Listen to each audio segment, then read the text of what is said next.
Okay, ladies and gentlemen, we're gonna get going here. Use the mic.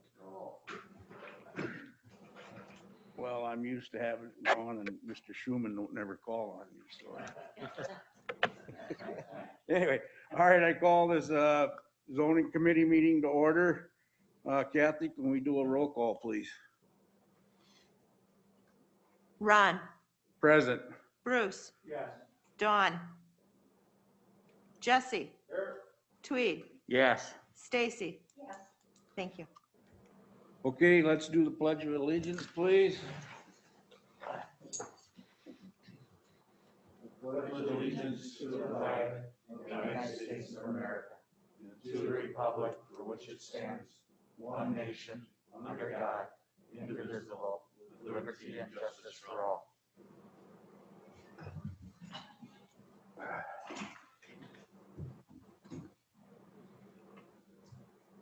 Okay.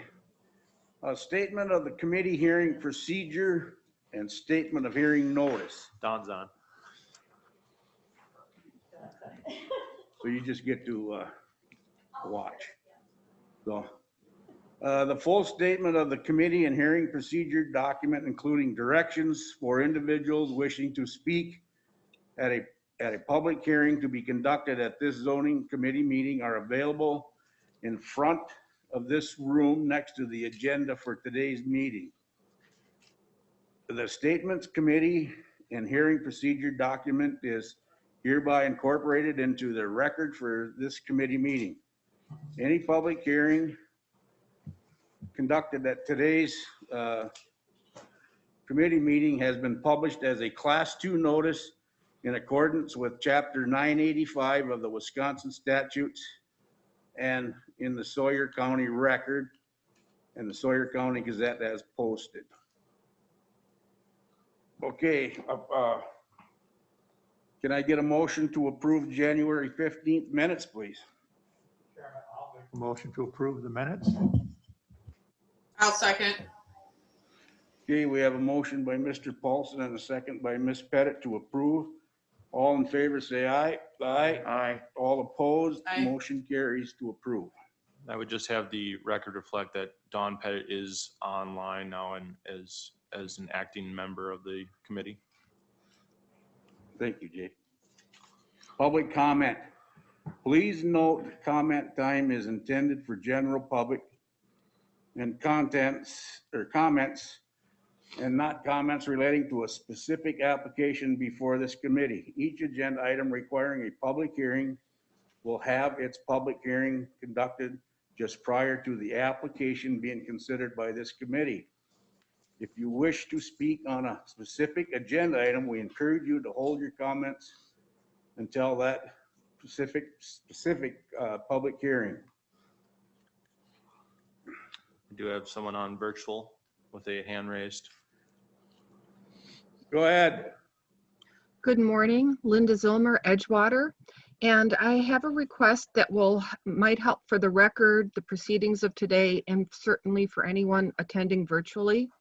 When roll call was made, roll call was just by people's first names, and there's a name I didn't recognize.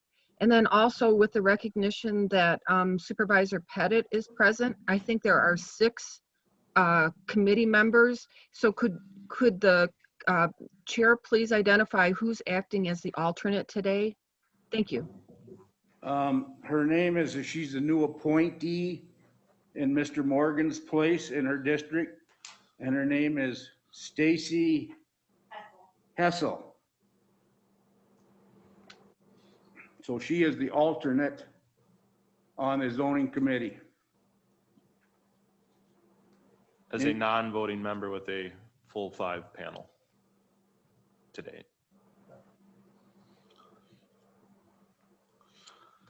Anything else, Linda?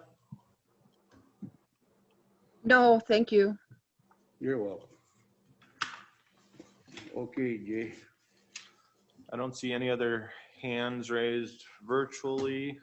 Is there any other public comments in the audience?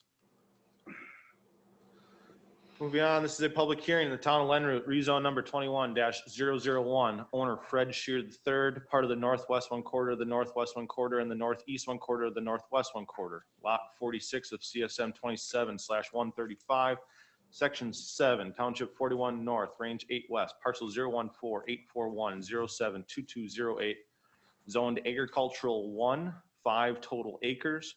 Purpose of the request is to change from the agricultural 1 zone district to the residential recreational 1 zone district. This is to make then smaller residential lots.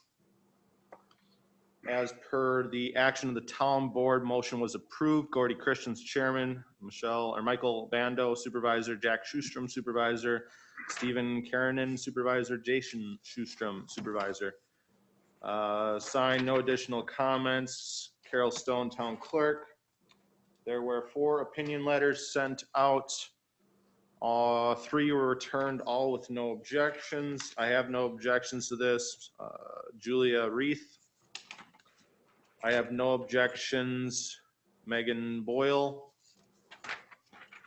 I have no objections. The St. Croix National Scenic Riverway has no objections to the change in zone district request if there is no potential visual impacts to the Riverway single-family residential lots and are in keeping with the segment of the river. The Natural Park Service would have concerns if multi-story, multi-family units are being proposed. Thank you for this opportunity to comment on this request. Questions should be addressed to the Riverway Lands Program Management, Laura Hojum, for the U.S. St. Croix National Scenic Riverway. As per the staff report, again, this rezone is a 5-acre lot. Let me bring up some of the maps here. Rezoning, the request is a rezone of 5 acres of A1 to RR1, and then to survey into smaller residential surrounding lots like the other surrounding brook properties. In conversations with the applicant, they wanted to create 2 new parcels from this initial 5-acre parcel. A1 zone district requirements would need a minimum of 5 acres, thus the zone district change is being requested. This entire area underwent a larger rezone and a county plat subdivision back in 2005. At that time, Mr. Shear was not the owner of this property in question, and therefore it was not part of that initial rezoning of those lands, commonly referred to as the brook. Mr. Shear is now the owner and developer of this area and is requesting to rezone for an initial lot creation of this parcel, which will then be done by a certified survey map. The Town of Lenroot comprehensive plan shows this area as forest residential. Forest residential is defined by the Town of Lenroot's comprehensive plan are areas where the town has seen growth in residential development and is anticipated to continue to see this activity on privately owned forested lands. In order to protect the natural scenic resources bases in these areas and to promote low density development, it is recommended that the development be limited to a minimum of a lot size of 5 acres with 1 single family dwelling and no further subdivision of this lot area. With that being said, however, the majority of this existing development in this immediate area is also shown as forest residential and has much smaller lot sizes than the 5 acres as indicated in the Town of Lenroot's comprehensive plan on their future land use maps. This may be a case in which the town maps have not been updated as to reflect the continued residential development in this area. The Town of Lenroot had also approved the request at their February 8th town meeting. The majority of the surrounding land is zoned RR1 with single family dwelling development with some existing forestry zone land closer to the river. This area is listed on the USDA Natural Resources Conservation Service web soil survey as an area that is not conducive to prime farmland. That is all, Mr. Chair. Okay, thank you, Jay. Okay, I need a motion to go into public hearing on rezone number 21-001. So moved, Mr. Chairman. Okay, we have a motion by Mr. Schuman, a second by Mr. Paulson to go into public hearing. All in favor, say aye. Aye. All opposed, motion carries. Is Mr. Shear here? Would you come up, state your name, and tell us what you want here? Fred Shear, I'm the owner of the property requesting the rezone. Just for clarification, the entire brook property is about a 400-acre plus development.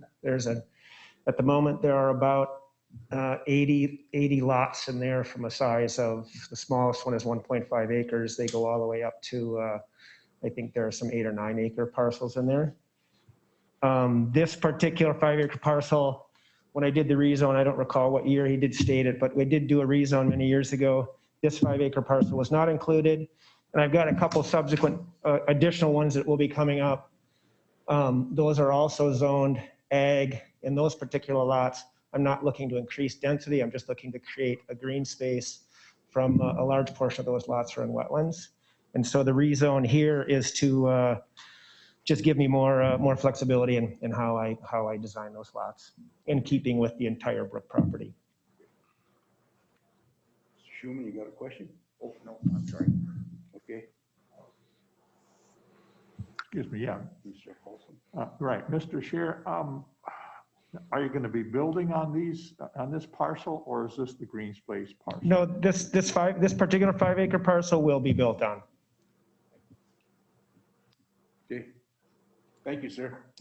Oh, sorry, Mr. Betcher. Yeah, just real quick, I think it was mentioned this is only going to be split into two separate lots of approximately Correct. 2.5 acres apiece, so not subdivided further into 5 1-acre lots. No, I mean, that's not in keeping with the entire, the design of the development is larger, more private lots. I mean, it's surrounded, the surrounding area right there, they're almost all 2.5 plus acre size lots. Occasionally I would go with a smaller one, but in the case of this particular lot, I'm looking at dividing it into 2 lots. Okay, thank you. Ms. Pettit, you have any questions? No, I do not. Jay, is there any hands up, Jay? Okay, thank you, sir. Thank you. All right, is there anybody out there that's in favor of this rezone? Is there anybody out there that's against this rezone? If not, okay. Is it? Go ahead, Good morning. Linda. Linda Zilmer, Edgewater Township again. I just want to speak in support of the comprehensive plan in requiring lower density development, because I think some of that language in those plans include the fact that there's a recognition that there has been extensive higher density development. And when I look at this lot, I cannot see a map in the packet that shows what surrounding zone districts are. But this lot at 5 acres can be developed, and splitting it in 2, although that's the stated intent, once it's rezoned, there is no control as to how many lots, and it would be more than 2 that could be developed. And I'm looking at the road access. So in this case, I would encourage the committee to either support leaving this at 5 acres, or if a legal counsel is able to advise you of if you want the intent to be only 2 lots, somehow make that a requirement of your rezone approval. Thank you. Thank you, Linda. Is there any more, Jay? Fred had kind of raised his hand there again. I could just make a comment. Sure, come on up. We do have covenants and deed restrictions in the Brook, so that when these lots are sold, there's a deed restriction that they cannot be further subdivided. So just, I mean, that's something that is in all of the covenants of the entire Brook. So on the larger parcels, obviously I reserve that restriction until I sell a lot to the public, and at that point, there's a deed restriction put on it. It doesn't allow it to be subdivided. Okay, Just want to clarify that. thank you. No more? All right, I need a motion to come out of public hearing. I'll make that motion. I'll second that. We have a motion by Ms. Pettit and a second by Mr. Betcher to come out of public hearing. All in favor, say aye. Aye. All opposed? Motion carries. We are now out of public hearing.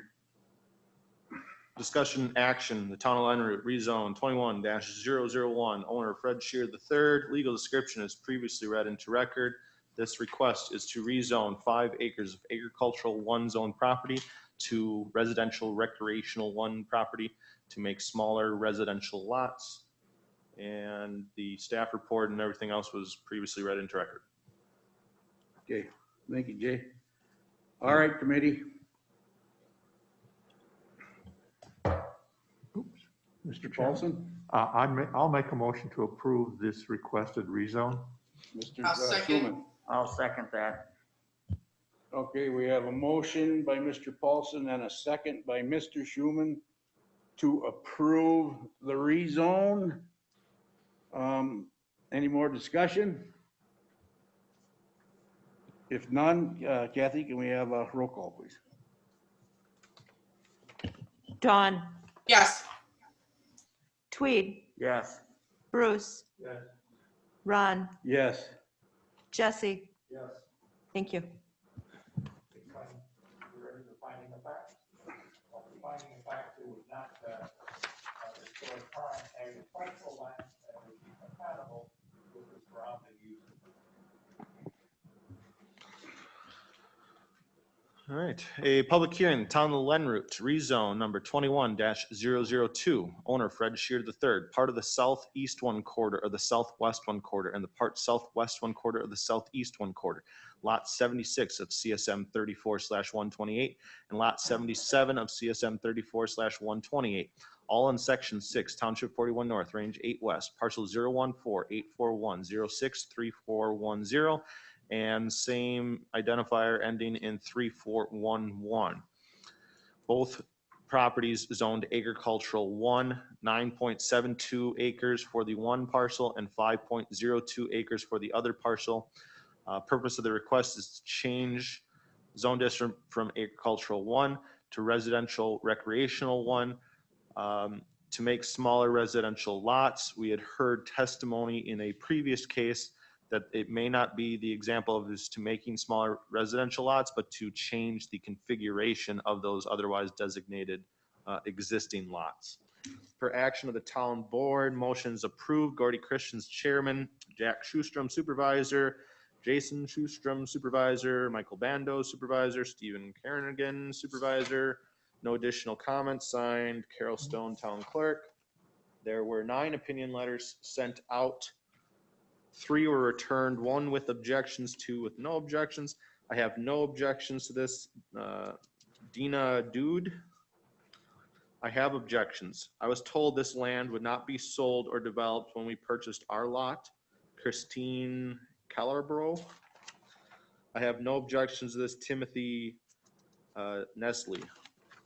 As per the staff report, again, this request is to rezone a 9.72 acre parcel of land and a 5.02 acre parcel of land that are immediately adjacent to each other.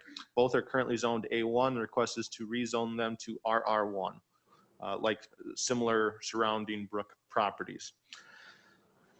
In conversations with the applicant, they were wanting to create new parcel or reconfigure the current lot dimensions from the initial larger tract of land. The A1 zone district requirements would need a minimum of 5 acres and 300 feet of width requirements. Thus, the zone district change is being requested. This entire area underwent a larger rezone and county plat subdivision back in 2005. At that time, Mr. Shear was not the owner of the properties in question and therefore was not part of the initial rezoning of these lands, commonly referred to as the Brook. Mr. Shear, now the owner and the developer of this area, is requesting a rezone from the initial lot creation of this parcel, which will be done by a certified survey map if approved. Similar to the last rezone case we had just heard, the town of Lenroot's comprehensive plan does show this as forest residential, which does recommend a minimum lot size of 5 acres with 1 single family dwelling and no further subdivision of this lot within that area.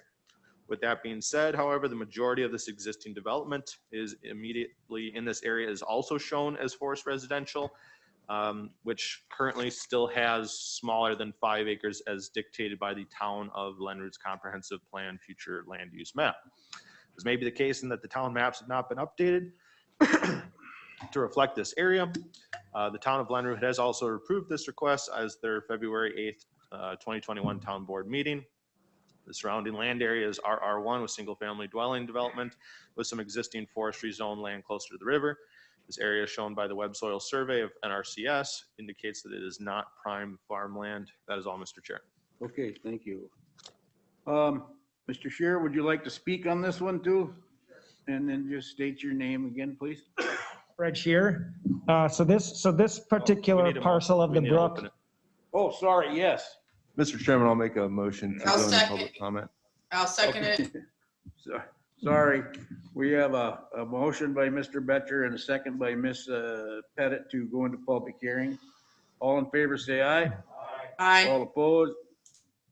Motion carries. Go ahead, sir. Okay, so this was a larger portion of the brook that I actually have owned since I purchased the original property.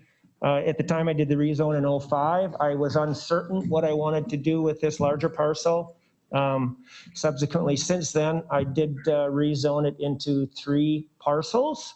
2 of them were 5 acres, and there was one larger parcel, one of them which is applied for the rezone today.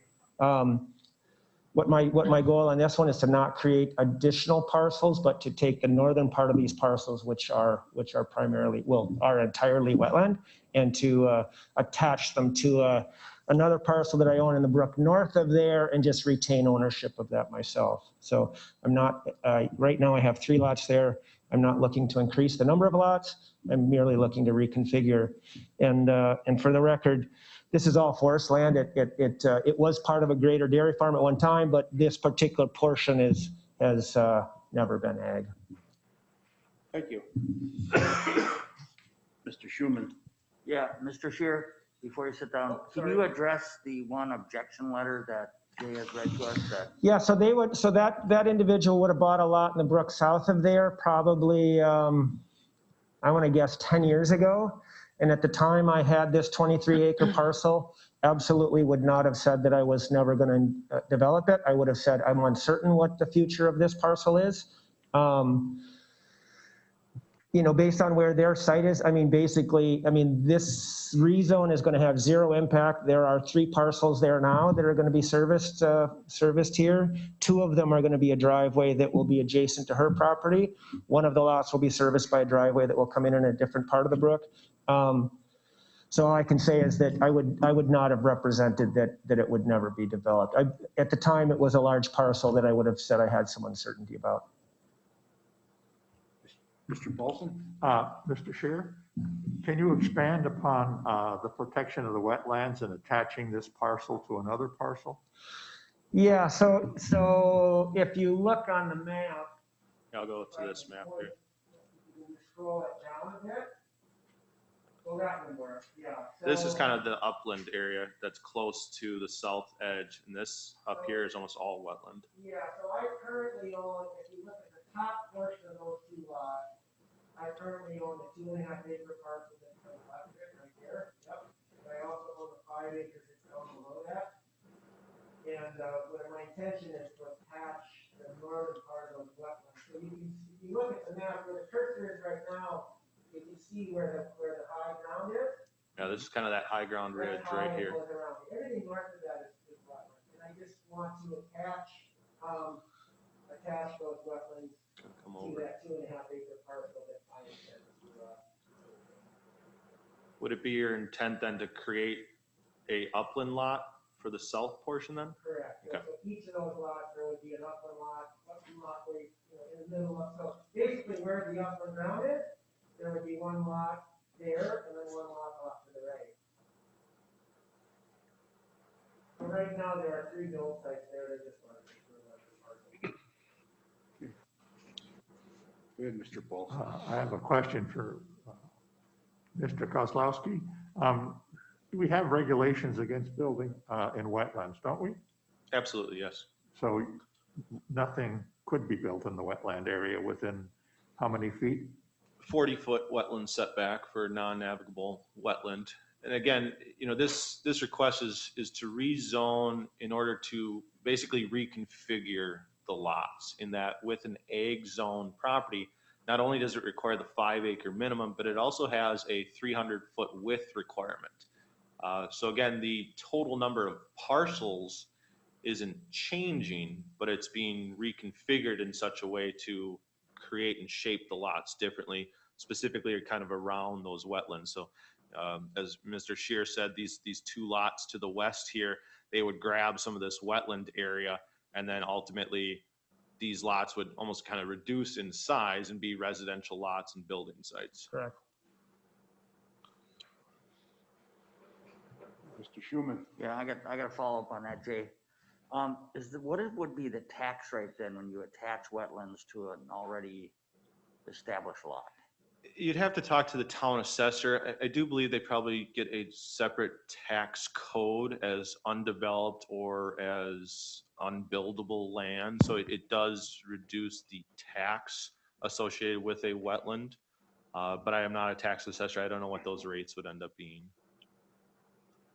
I can add to that. I mean, currently all of the acreages are assessed basically at a development value. So if I have 2.5 acres of high ground, that would be assessed, that lot would likely be assessed at exactly the same price, not the same per acre value. So they're basically assessing them as build sites. And part of that's probably because of the way the covenants are set up. Each parcel is a build site. Those build sites have valuations right now currently $34,000. That's how they're all set. So I could have a 10-acre parcel, for instance, that has one build site on it just because of the wetland. It would be assessed virtually for the same cost as a 2-acre lot that was all high ground. And as of right now, they're both of those lots in question, the 9.7 and the 5.02, they're both being assessed as a G1 residential for the entire land acreage. So they aren't split per tax code at all right now. Ms. Pettit, do you have any questions? Yep, my hand's been up. Jay, Jay. this is for you. Can you go back to the map on number 30? Just 30? Yep. Okay. Can you show me where the road, first of all, who is objecting? What lot? This one ended in 1207. Now, where is the road, the driveways for these? It's 2 properties, right? Because it's just gonna be 2 residential lots now. That's what he's asking for, correct? Correct. Still done. So the road, and Mr. Shear, correct me if I'm wrong, the road comes in from the east here along this section line, and then there would be easements to get to these? So the 2 lots that are on the, so if we think of that, where the 2 that are marked in red, and then we take the additional lot to the right, so if we take those 3 lots, the 2 on the, let's call it the eastern side, if you see where the padlock is on the picture, there's an easement that goes on that property line from the padlock. Oh, down here, okay. That covers the easement that covers the 2 lots on the eastern side. And then the lot on the western side, there's an easement that comes in off of Brook Lane down to the south, along the property line if you went to the right. Is it this trail here? Well, no, the road, the driveway is not in yet. Okay, Yeah, so it would be along the property line, right through there. okay. Yeah, and I own the lot that's to the left of that, right there, so that driveway, they haven't built that driveway yet, but it'll turn it along the property line. I've got the flexibility because I own the lot, and there'll be a single driveway that'll come up off of Brook Lane, hit the lot on the left-hand side there, right to your left now, Yep. and then the larger, left of the larger. So they don't come off as skiers at So all, one comes off of Brook, they both come off, technically come off of Brook. off of Brook Lane? Okay. Yeah, on the northern end of what the oval is, and the other, It comes probably down in here then, doesn't it? And then comes up? Yeah, actually, you have to leave it south a little bit, it's not showing the driveway. Sure. Yeah. I probably have a map Those that's further easements, on. just for the record, the easements to the north off of what I call the oval, that easement existed when the objecting party purchased that property, that easement was in existence then. Did you get all that done? Yeah, it's hard to hear. I don't think his mic is on, but I can hear somewhat of it.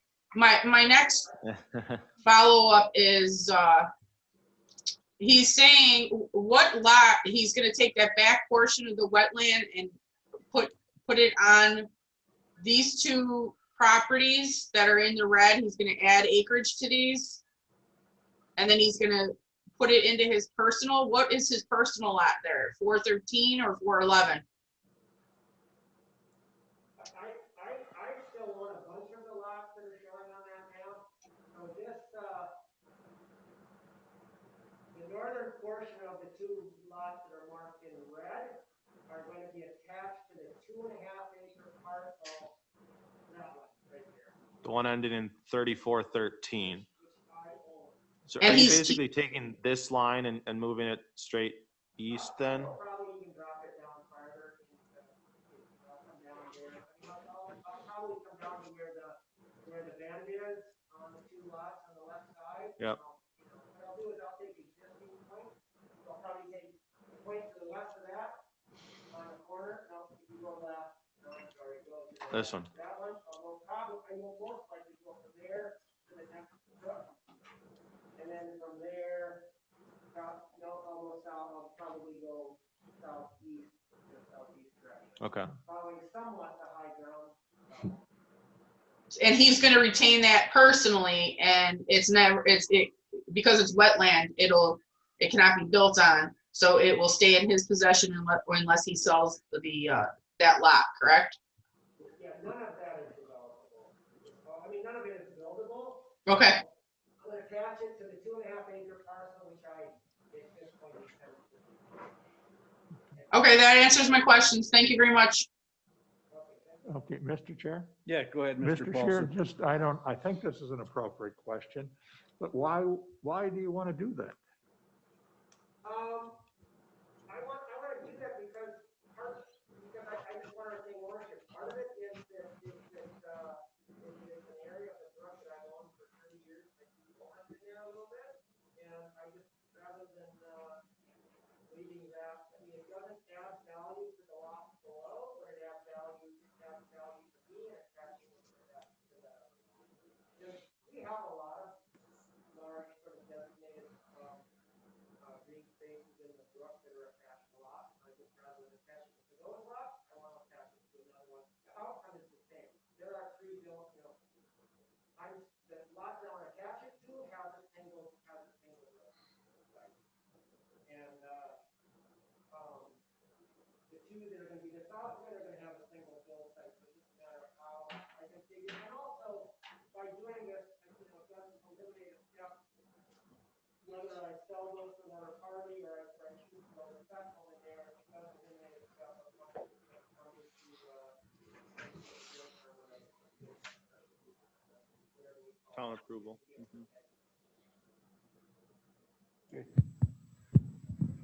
Thank you. Is there any more hands up? Dawn's hand's back up. We were having some mic problems with the applicant's mic there. Did you have any additional questions, Ms. Pettit?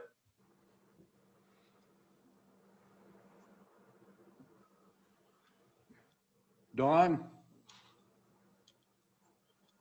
No, I don't have any. It hadn't unlowered my hand. It was just, you can't hear him. I see Mike's changing the mic, but I got the gist of it. I just wanted to see where the objection came from and if the driveways and where they were going through. That was where I wanted what I wanted to know, to see if they're, if she was upset that possibly it was going to be more road traffic, onto her land, but it doesn't look like it. No, in fact, the easement's there is an existing of record. So regardless of whether or not, these lots were reconfigured, the easement would still go with that. Yep, it looks good to me. That was just, my only question was where were the driveways going to come through? Okay, thank you, Ms. Pettit. Is there anyone out there that would like to speak in favor of this rezone? Is there anyone out there that's wants to speak in opposition of the rezone? Go ahead with I believe it's Linda Zilmer with her hand raised. Good morning, Linda Zilmer, Edgewater Township again. Similar comments to the one that I made before, and one was more of a question, and I don't see that it was answered when you acted on the first rezone case, is that it's not clear to me, and I'm glad this slide is up, is what are the surrounding lots zoned as currently? Are they ag or are they recreational residential? The lighter orange, brown just color, I don't know what color you'd end up saying that, but that is RR1. So if you look to see where the mouse is scrolling on the shared screen, everything in that color surrounding that is RR1. The color that has no shading immediately here to the southeast, that is actually zoned forestry. And then the yellow is zoned agricultural 1. So kind of some mixing of zone districts in there, with the majority of it being the RR1 in this immediate area. And then I think my comment for this one, thank you for that clarification, is that it would appear that I know Mr. Shearer has years of experience in development, and that probably has had control of a number of these lots where they could have been reconfigured. And I think the language was confusing about previous rezones, if so that was not clear, but it would have been very helpful to have had what he described as far as his intentions of the lots actually drawn out on a map. And I guess I would have a difficult time understanding what the future proposals are without those maps. Again, in the last case, there was a comment that deed restrictions would be placed, although that was not imposed by the county. And so I'm again asking that if you choose to rezone this parcel to RR1, that you place a requirement on it to keep it lower development density. Thank you.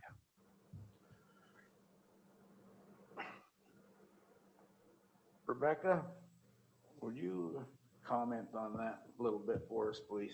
Sure. Thank you, sir. Ms. Zilmer raises some good questions and good comments, but I just wanted to briefly address those for the committee, considering that you are considering a rezone. Mr. Shearer is not required to submit a proposed plan with a rezone request. That's not legally required. Sometimes an applicant will submit one to assist in future planning, but legally that's not required. Nor are certain designated deed restrictions in this case. There may be some if, in terms of the process, lot line adjustments or future subdivision or he files a CSM, but those are separate issues too. Those you don't have to legally consider those within the context of the rezone. Thank you. Mr. Chairman? Yes, I have a question. Can we place deed restrictions on rezones?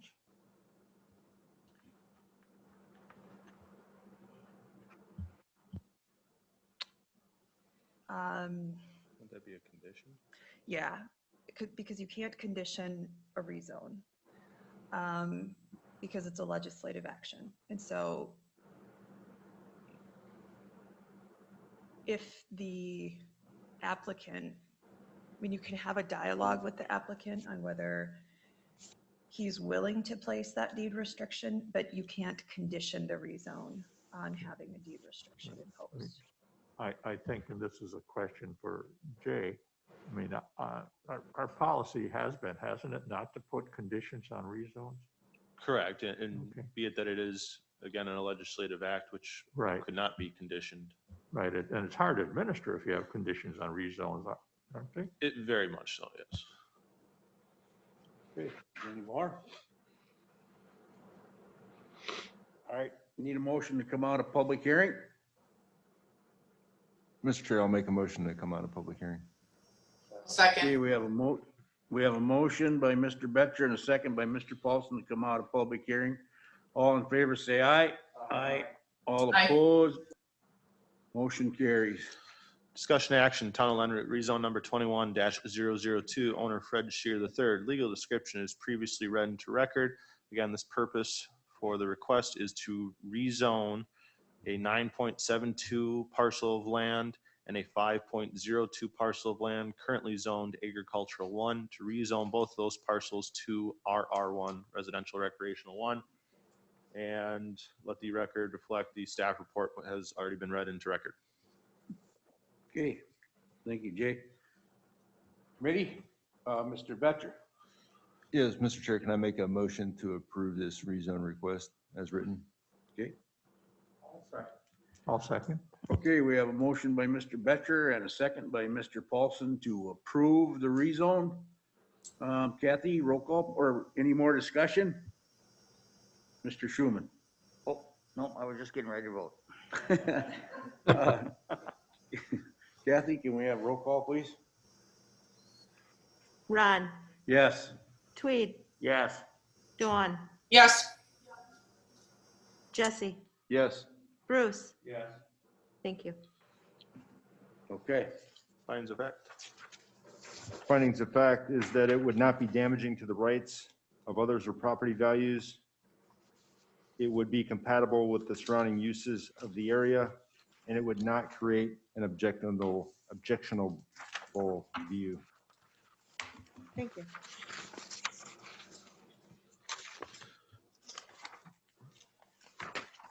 All right, moving on. This is for the discussion action portion for the Town of Lenroot rezone number 20-011. Owners Todd's Ready Mix Concrete LLC. The southeast one quarter of the northeast one quarter, section 10, township 41 north, range 9 west, parcel 014-941-10-1401, 40 total acres, zoned residential recreational 1. Purpose of the request is to change zone district from RR1 to Forestry 1 so that a conditional use permit can be authorized for a non-metallic mineral extraction operation, including a rock crusher for Todd's Ready Mix Concrete LLC. The public hearing portion of this was previously heard. I can certainly read in any additional comments into the record if you so choose. I can go back over the staff report, and it would really be up to the chairman's position and whether or not he wants to hear as far as additional public comment.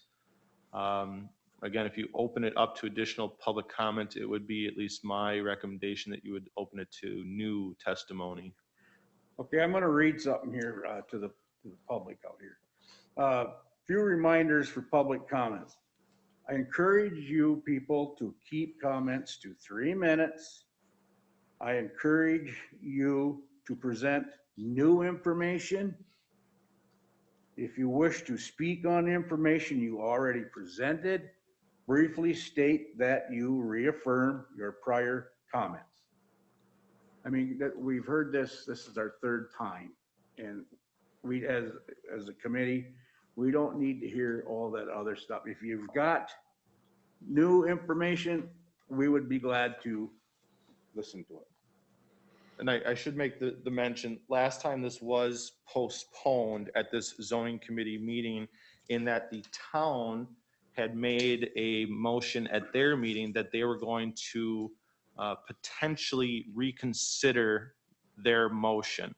At the Town of Lenroot's board meeting here in earlier in February, I'm sorry, I don't have the exact date of that town board meeting right off the top of my head here, but that town board meeting ultimately voted to deny hearing the reconsideration. So they didn't even open it back up for a reconsideration, in that I believe when they looked at their bylaws, it would not allow them to rehear an already decided motion. So the town did not rehear this. Their initial motion then would stand, which was for the initial motion would have stand, and that was for approval. That was signed by Gordy Christian's town chair, Jack Schustrom supervisor, Jason Schustrom supervisor. Again, per the reconsideration, the Town of Lenroot board heard public comments on the rezone request last December and voted to approve it. We added conditions to the conditional use application to help address the potential noise issues, which was voiced by only one person present opposed to this land use change at that time. He said he was not opposed to the gravel pit, but to the noise of the crushing. Todd's representative agreed to the restrictions.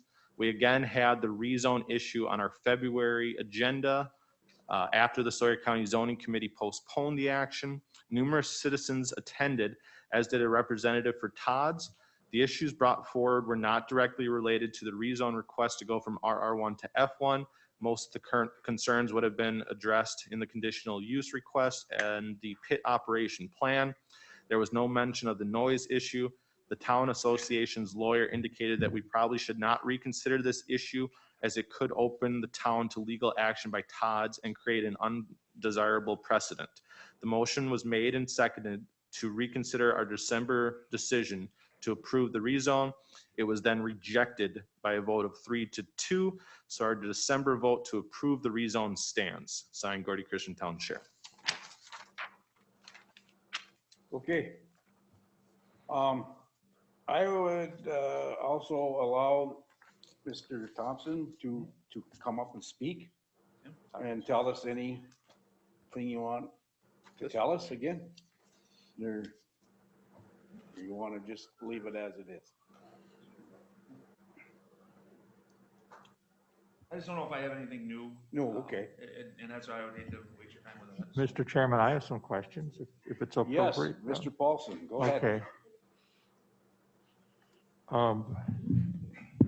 I asked this question of the zoning administrator. I didn't get an answer. But how much gravel is available within the county?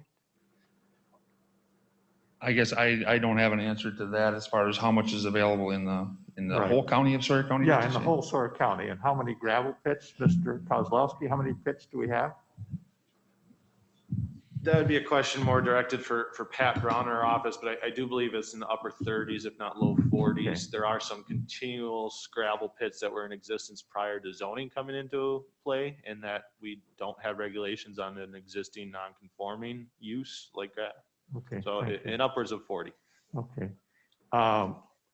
I guess I'm under the impression, not scientifically, I guess, determined, that we have adequate gravel within Sawyer County. And why are you wanting to open this pit? Is it economics to keep your costs down? So if we have to go to a pit someplace else, then yeah, there's a cost incurred, but there's also a cost incurred to townships and state roads when we have to truck that material in. So this is close. We're not beating up more sections of road, more miles of road.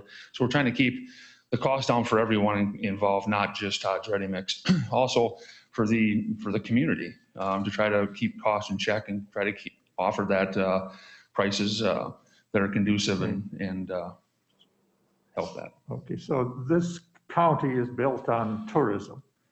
And so the community is a community people who live off tourism, or is a community of people that want low gravel prices?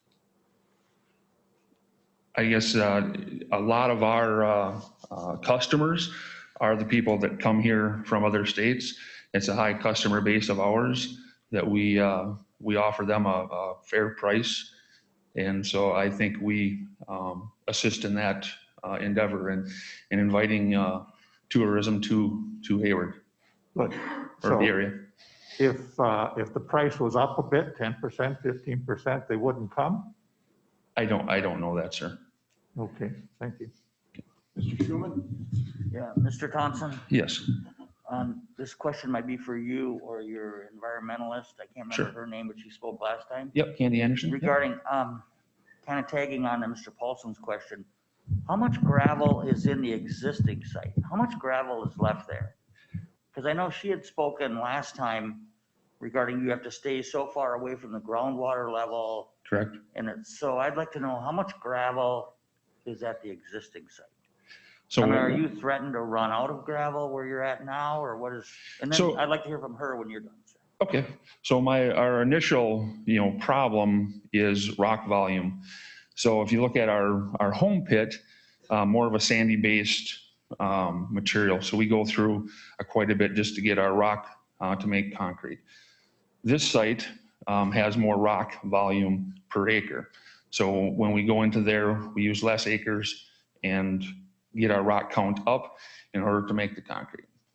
So our average, since we've owned the property, is about 0.2 acres per year.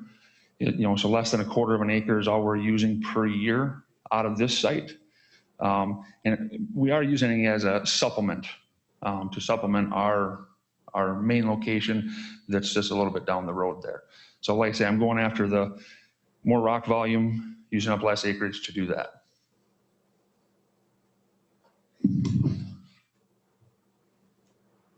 Thank you, Jerry.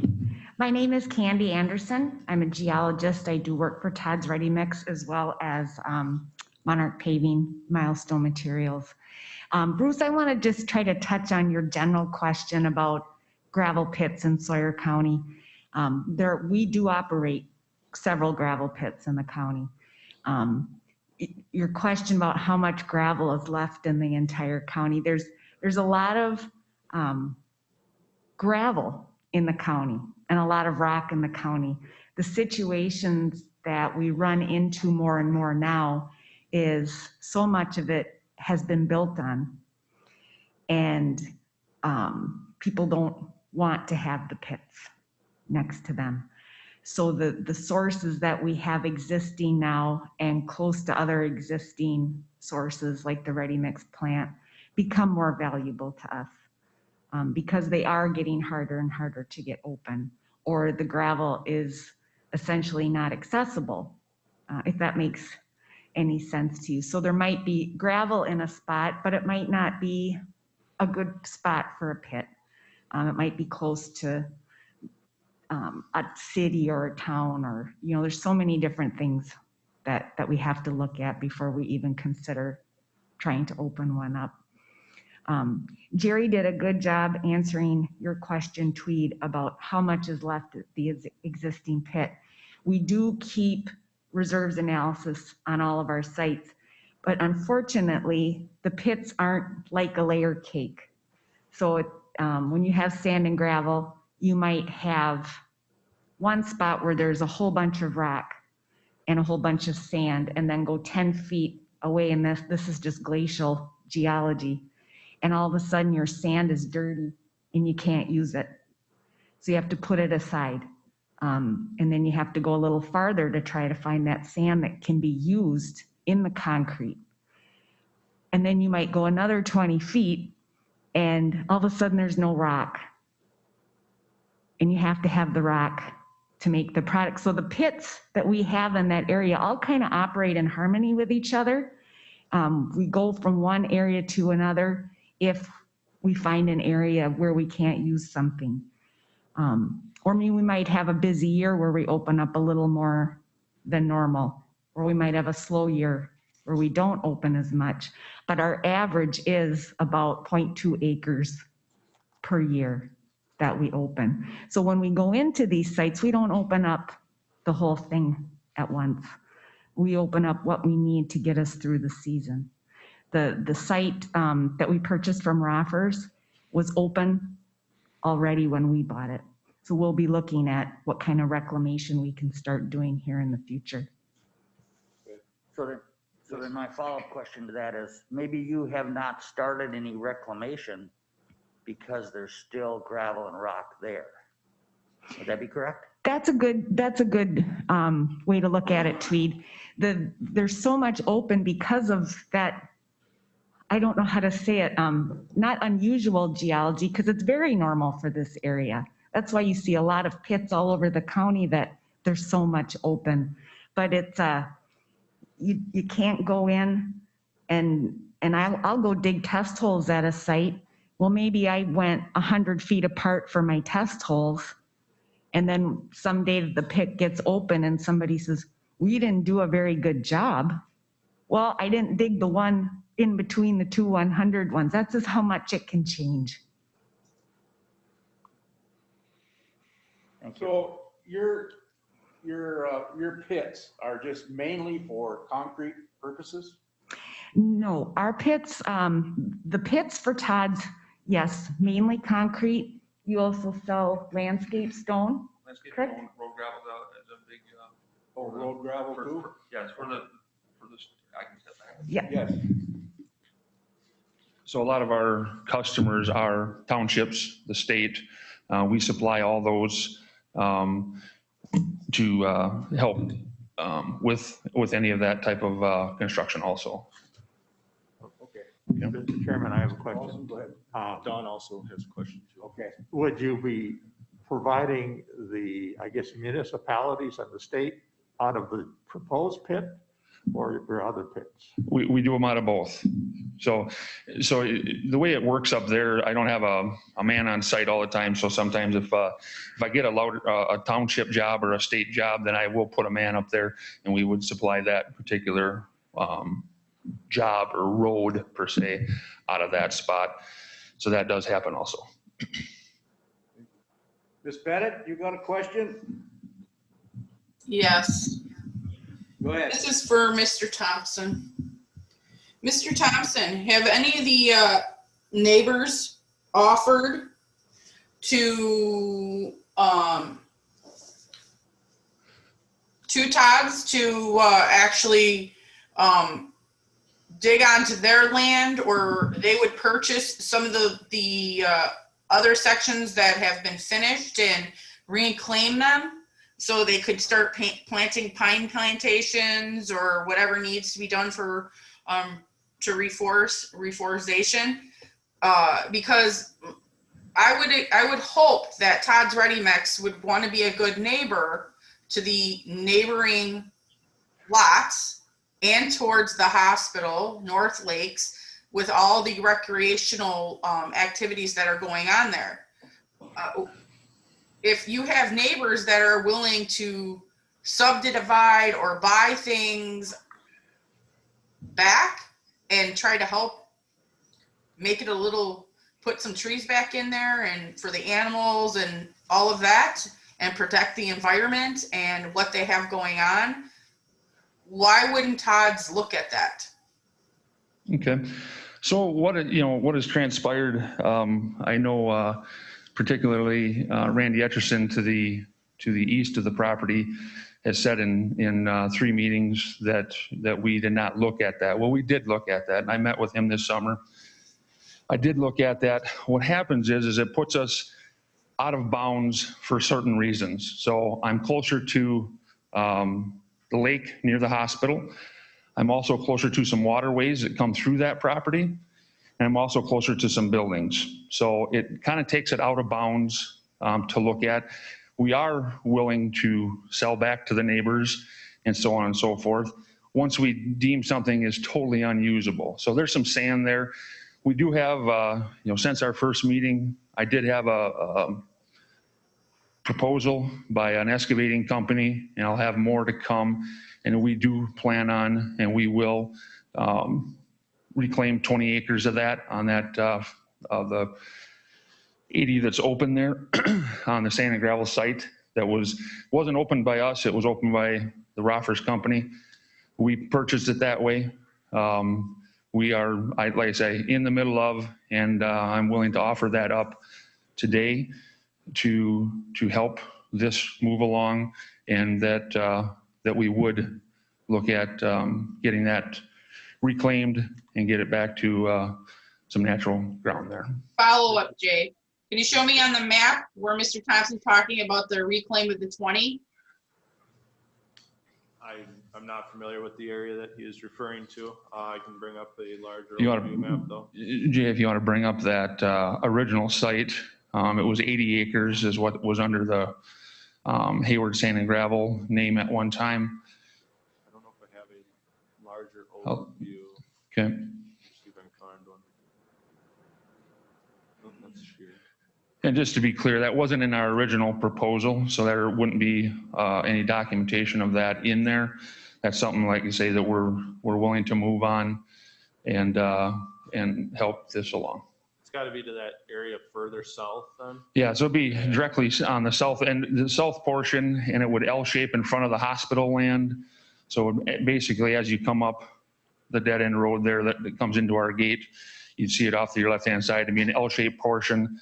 It would start and be a very nice buffer along the hospital property, and then a very nice buffer along the Burgum property and the rest of the hospital property there.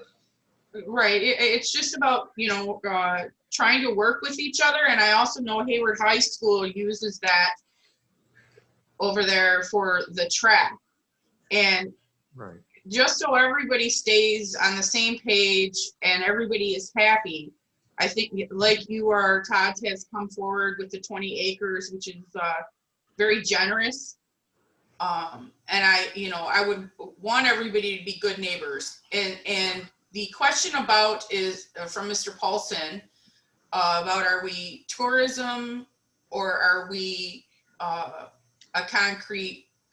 They go hand in hand. If we don't have it, we don't have the roads to build the roads and do all those things for the tourism to be here, to keep Hayward and Sawyer County viable for tourism. So we all have to work together and be good neighbors.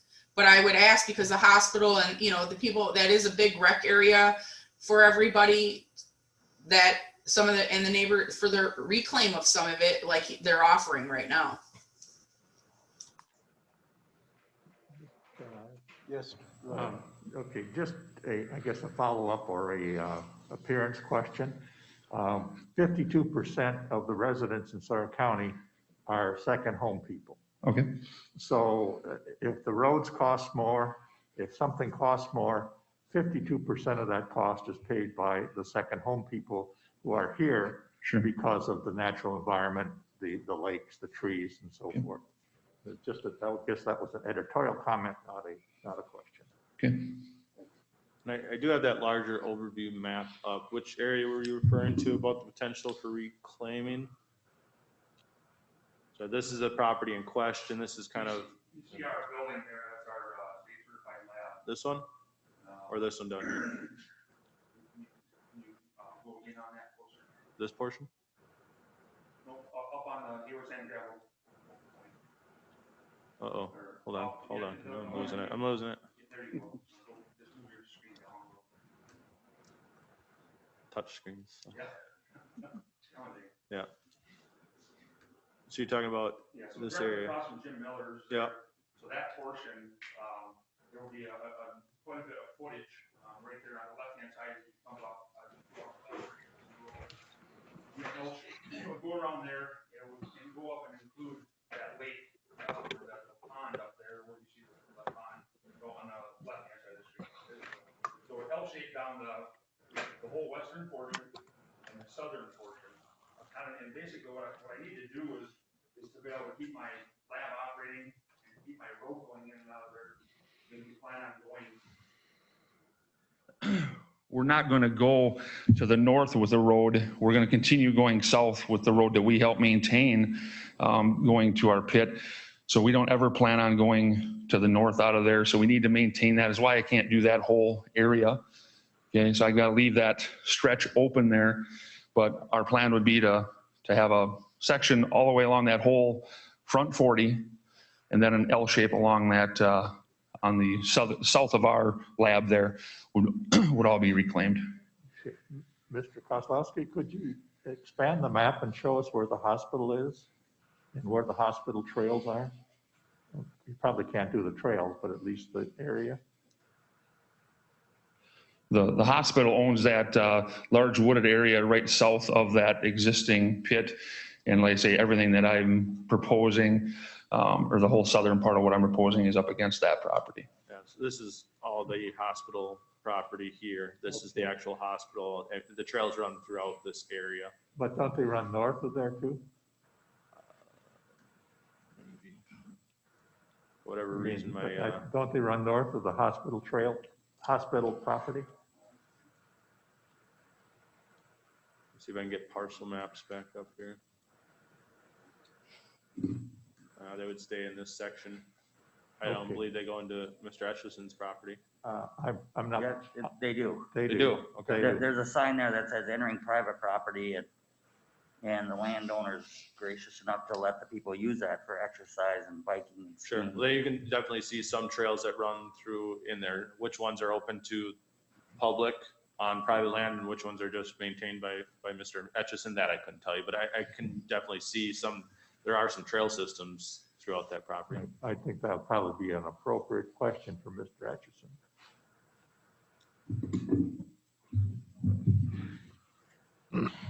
Mr. Chairman, I got one question for Yes, Jay. go ahead, Jay, Mr. where's the property that's in question to be rezoned now from that L shape he's showing us that he's gonna.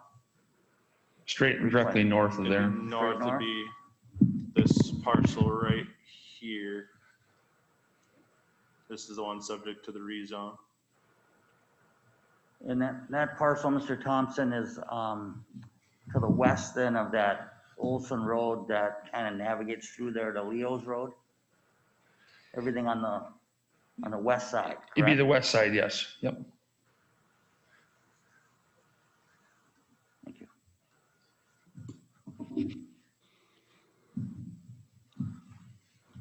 So Olson comes from the south, Leo's comes from the north, and their plan is not to use Leo's to enter that property at all. It'd be coming up of Olson and coming in that way.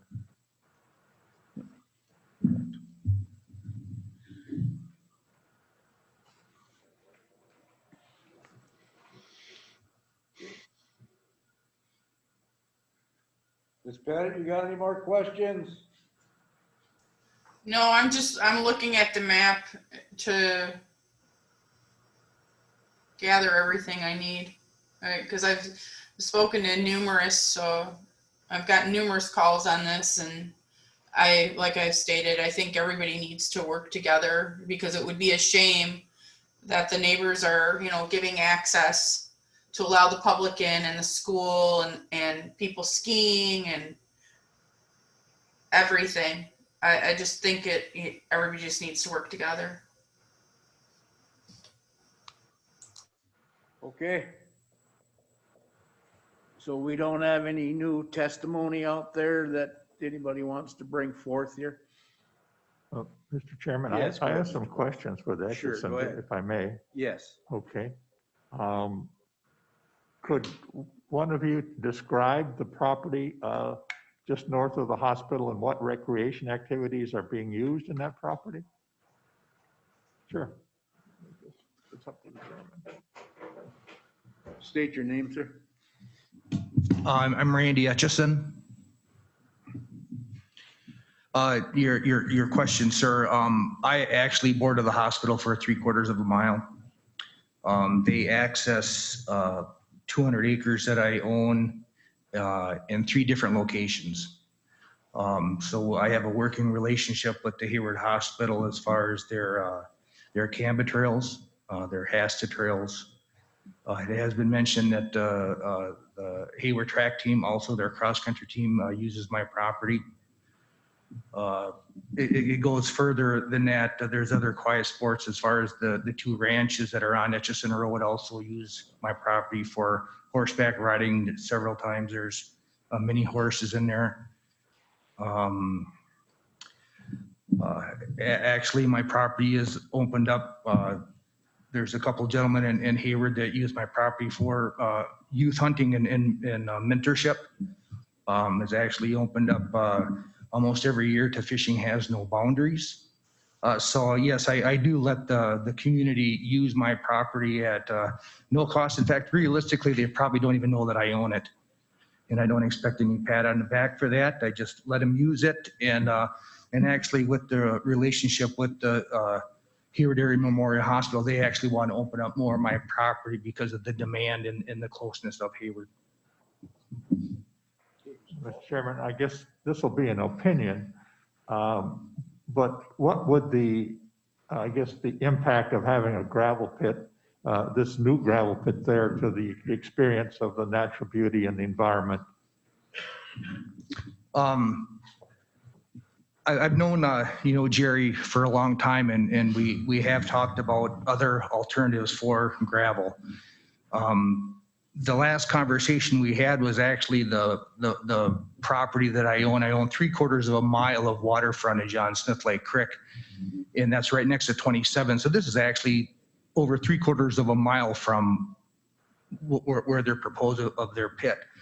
But my middle 40, I own 3/4 of a mile alongside of them now, and so the middle 40 is where they have existing rock banks that are anywhere from 15 to probably 35 foot high, and so I made a proposal to Mr. Thompson to that they could continue their gravel excavation onto that ridge, and in exchange, I would like to buy property that they currently own after they extract all the gravel off it, so then I could replant some trees.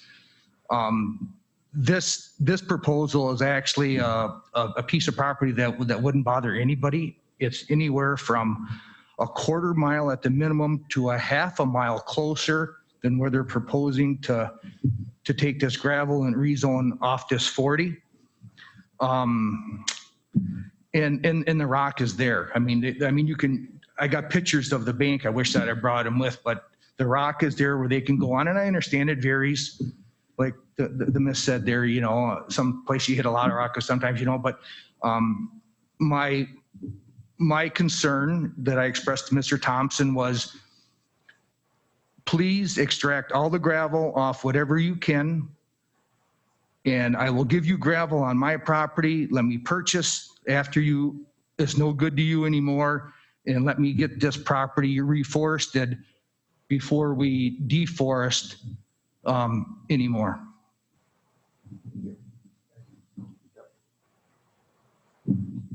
All right, committee, Thank you.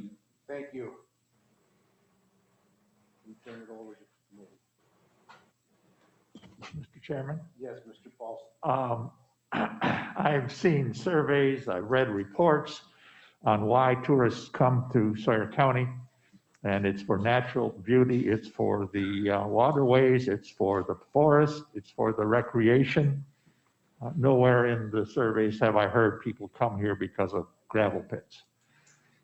We also have second home people coming here for the very same reasons. Gravel pits are not part of their part of the reasons for coming here. So the question for me is, and to back up a second, my basic philosophy is a landowner should have the right to do what they want to do with the property unless there's an overriding common good. And for me, there is an overriding common good.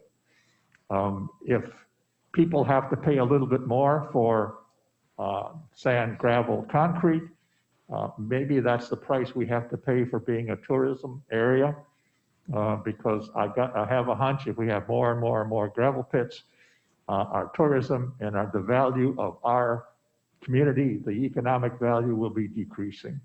And it sounds to me like there might be some options to work out so that we can have Todd's and the Edgertons, maybe not all happy, but partially happy. Thank you. Thank you. It's okay, committee.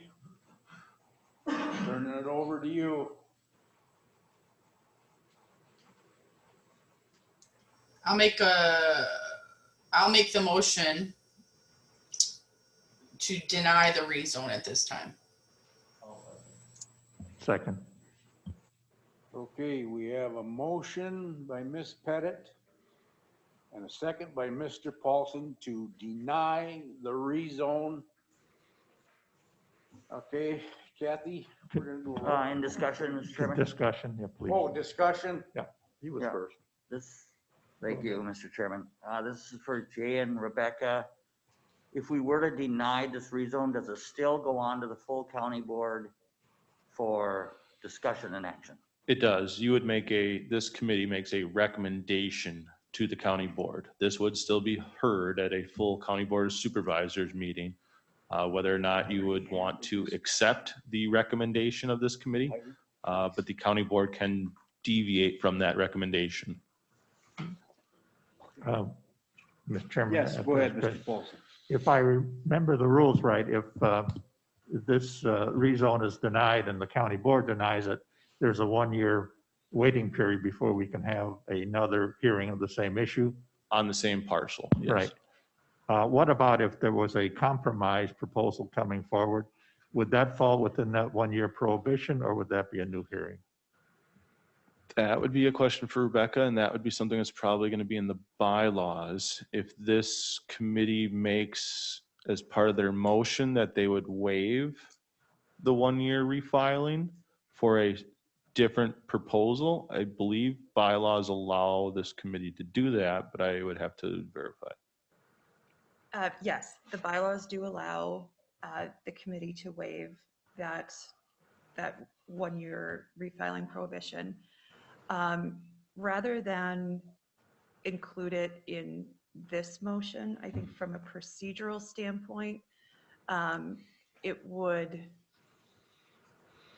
even if you included in a motion today that you're going to waive that 1-year refiling, if this matter were to come back, it would be appropriate for the committee to then at that time vote affirmatively to waive it. So you can have that discussion today. You could include it in your motion, but again, I would encourage you to reconsider, not reconsider, re-vote on that when the proposal comes back. So it probably should be something that's a different proposal. I guess that's up to the committee though. Yeah, are you talking about on the same parcel or on a different? On the same parcel, but not to just limit it to the same request. There would have to be a different request. And I don't want to put words in Mr. Paulson's mouth, but you're talking for like a different acreage requirement? Well, it sounds to me like there might be some options for Todd's and the landowners to work out. And I guess what I'm trying to ask is that if there was a new proposal, are we still subject to the 1-year prohibition? Right. And But it'd be a new proposal, not the same proposal that we have in front of us. Absolutely. Okay. Mr. Betcher? Yes, thank you, Mr. Chairman. So we've had a lot of discussion, which in my opinion are relating to a conditional use application. All of the noise abatement issues and dust and wildlife, hyperbole that we've heard. To me, we're putting the cart before the horse. I believe we're discussing a rezone application from RR1 to Forestry 1. We're not talking about conditional use. So I don't understand why there is such contention with approving a rezone request. So if we get that done, then we can deal about all of the conditions that have been at the forefront. So I recommend, well, I'm not going to recommend, I would like to see this approved, and then at that time, at a later time, we can talk about all of the conditions. That's all I have. Jay or Rebecca, you want to comment on what he said or no? I can give a follow-up. Yeah, give him a follow-up. Mr. Betcher is correct that all of these particulars and all of these specific points to potentially minimize impact are more appropriately discussed in the conditional use process, because again, you can't condition a rezone. Thank you. But Mr. Chairman, for clarification, once the property is rezoned, I guess the landowner can do what they want, if maybe not for gravel pits, but other activities? Okay, Yes. thank you. At that point in time, they have, well, legally, you don't have a vested right in your zoning designation. Certainly, you have a right to conduct permitted uses under that zoning designation, or apply for a conditional use for other uses beyond the one that we're discussing today. Okay. Any more questions? Any more discussions? I just want to throw one thing out there. Hearing this, like today is our 3rd day, and there was just so many oppositions against this. And I believe that has a lot to do with the decision that was made here today. So with all that being said, Kathy, can we do the roll call? Tweet, you got something to say? I do. Can you restate the motion, please, so everyone's aware of what they're voting on?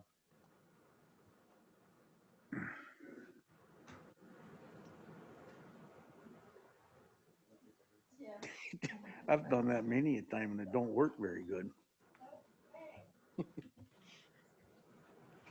Ms. Pettit, motion to deny, Paulson second. No, deny the rezone. And we are ready for vote? We are ready for the vote. Okay. Tweed, Yes. Bruce, Yes. Dawn, Yes. Ron, Yes. Jesse. No. Thank you. Okay. Findings of facts, please, Ms. Pettit. Okay. It would be number 9. Would be damaging to the rights of others and property values. Could be detrimental to, in number 10, detrimental ecology, wildlife, wetlands, or the shorelands. It could create an objectionable view, number 16. And number 15, it would not be compatible with the surrounding uses. That's not right. Okay, thank you. Thank you. Okay, Jay, before we go into the next round here, we're gonna take a break. Thank you. You read my eyes. I did. No? Leg. You good, Mike? All right, go ahead, Mr. Chair. Conditional use application, Jay? Yes, a public hearing in the town of Coudray, conditional use permit number 21-002, owner Donald and Faith Tholkels, part of government lot 2 and 3, lot 2, CSM 36/218, section 8, township 39 north, range 8 west, parcel 004-839-085313, zone residential recreational 2, 1.49 total acres. Permit is desired for an accessory building on vacant property, 20 feet by 10 feet in size, subject to Sawyer County zoning ordinance section 4.26, parent 1. The construction of a single accessory structure on a vacant property may be allowed under this subsection by conditional use, with mandatory conditions required for approval, that within 3 years, a land use permit for a principal dwelling be applied for, and that a principal dwelling be built within the permit time frame on that same parcel, and that failure to build said principal structure will result in citation and order of removal of accessory structure, and also town board and zoning committee approval is required. As per the town board, motion was approved. James Bassett, town chairman, Phil Miles, supervisor, Jeffrey Honeywth, supervisor. No additional comments. Signed, Charlie Warner, town clerk. There were 5 opinion letters sent out. 2 were returned, 1 with objection, 1 with no objection. I have no objections to this, Paul Menka. And this is from an objection from the Lucudere Ojibwa Tribal Governing Board. Discussed the conditional use application for Donald and Faith on Monday, February 1, 2021. The Tribal Governing Board does have an objection and or comment. The Lucudere tribal government is not in favor of small waterfront lots that are created and then sold on such a small tract of land. It is difficult for our tribal members to see the further development of multiple homes in our reserve community. Signed, Nita Kemp, Director of Real Estate Services for Lucudere Ojibwa Tribal Governing. As per the staff report, again, this request is for a 10 by 20 accessory building, AKA a shed, that will be placed on a vacant lot with the subject requirements and conditions of section 4.26 parent 1, in that a principal dwelling land use permit be applied within 3 years, and then further that principal dwelling was built within that 1-year permit timeframe. As per conversations with the applicant, the conditional use permit is being requested for the shed prior to building the principal dwelling. The shed will be used for the security of dry storage of tools, materials, and equipment needed while building the home. The property owners have already applied for a fire number for the property and have installed the sewer system. The proposed shed is to meet all other county zoning setback uses and requirements. And that is all. Is this on tribal land? It is not. It is not, okay. It is near tribal land. Okay. All right, I need a motion to go in public hearing in the town of Coolray, CUP number 21-002. I'll make that motion. Second. Okay, we have a motion by Ms. Pettit and a second by Mr. Paulson to go into public hearing. All in favor, say aye. Aye. All Aye. opposed, motion carries to go into public hearing. Okay, Mr. Folks, did I say that right? Not even close. Well, I tried. No, nobody ever gets it close. Okay. So, How do you pronounce it? It's Thulkes. Oh, okay. Nobody ever gets it Well, I close. so. forgot to put the S on. Okay, go ahead, sir. Well, just what Jay just read is we just want to put a 10 by 20 utility shed on the property. It's one of the old hickory buildings. I'm sure you've seen them everywhere. It's built, it's ready to come over. I just want to make sure I do everything legal and by the book. So it's really all I have to say. All right. It's very nice. I have pictures if you like to see it. And we kept it in earth tone, so it's not like fluorescent green or anything. It's gonna blend in well, I think. Mr. Beck, you got a good question? Yeah, I don't know if this is the right time to ask, and it's for Jay. It was just some clarification of the opposition letter. I don't know if I should talk about that during our discussion or during public comments. But it sounded like the opposition letter from LCO was opposing building of a dwelling, and that's not even what we're discussing. We're talking about a storage shed. So could you reread that, please? Correct. And again, through there, they do have some tribal land situated within 300 feet, located here. Per that letter they had sent in, the tribal governing board does have an objection to this, that they are not in favor of small waterfront lots that are created and then sold on such a small tract of land. This area recently did undergo quite a large split of additional residential lots over the last couple of years, and those lots are now getting sold and developed on. It seems like that is what their objection is to, which again is not what the case is necessarily for. Right. I just wanted to make sure that I understood this objection was not at all germane to the CUP that we're discussing, which is a storage shed. If they're objecting to the, smaller lots and other things like that, that's not what we're discussing. Okay, thank you. Mr. Schuman. Yeah, Mr. Chairman, and I should run this by Rebecca too. Since I am part of tribal governing board, I should probably abstain from this vote and discussion. Does that sound ethically correct? Then we'll have Stacy Sure. come in. Yep. Rebecca, you want to comment on anything? No, it's, no, I was just going to answer, but it's, if Mr. Schuman is, if you feel it is a conflict, then I would encourage you to abstain. Okay. Does he have to leave? What's that? Does he have to leave the room? Did he stay in it? You just wouldn't be able to participate. Well, You have to kick them out. I feel if he's not able to be in here or listen or participate in because conflict of interest, then he should be out while we're discussing. I think that's the It's hard. conservative. Board chair out too. But here's the issue. Go ahead. I want to hear it.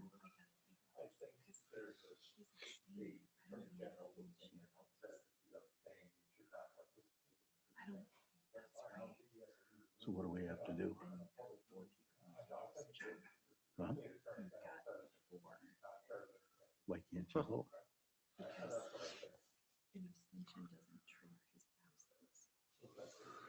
Okay.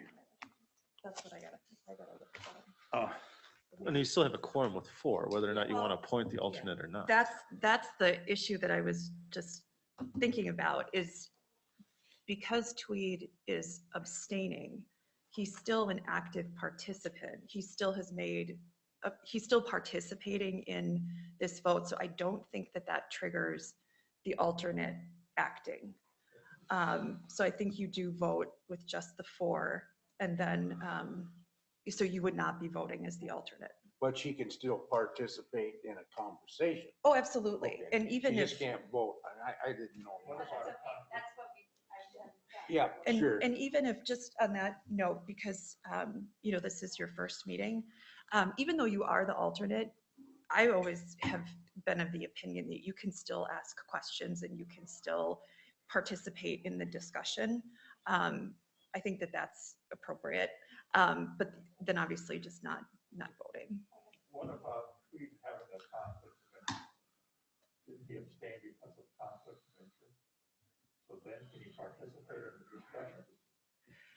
I have to look at the board rules because I know that that has been raised before, that if you have a conflict of interest that you have to leave.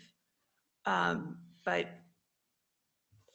I don't think, I got to look at the board rules because I don't think that that is otherwise a legal requirement by the statutes. So I can look at that quickly. Now, that being said, to take a very conservative approach and make sure that, you know, he's clear, you know, he certainly has the option to leave the room, but whether he's required to do so is what I'm not sure of, and I can.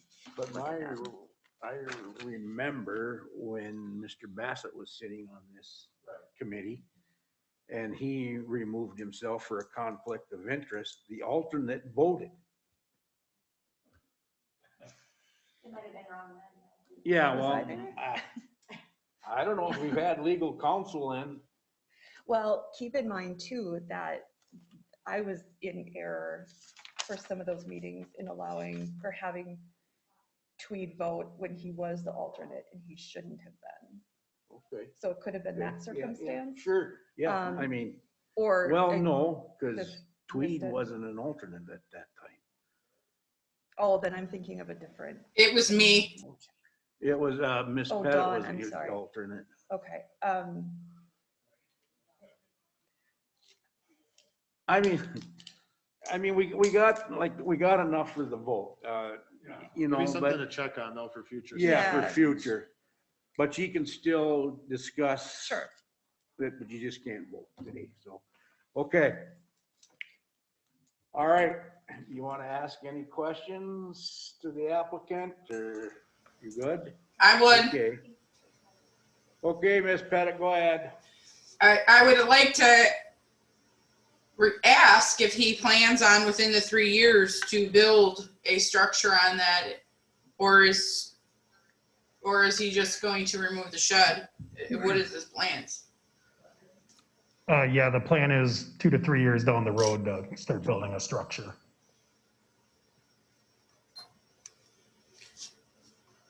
Is there a lot, Anything is there a size of a house limit for those lots or no?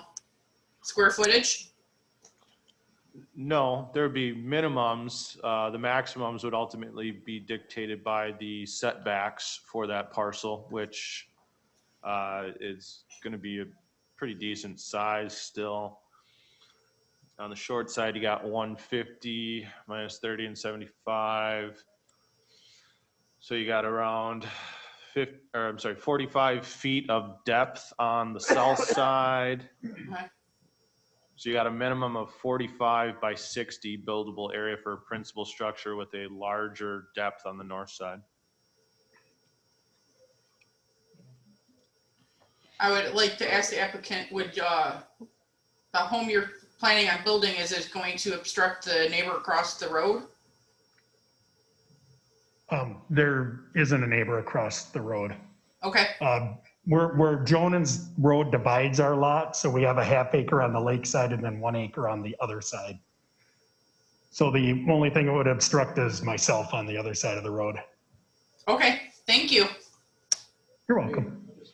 just for clarification, we're voting on facts, not hypotheticals. So I just want to make sure that we're sticking with the issues at hand instead of asking questions that are not pertaining to what we're voting on or what you're voting on, because I can't vote today. But that was just my 2 cents, is just to keep these meetings moving along with fact.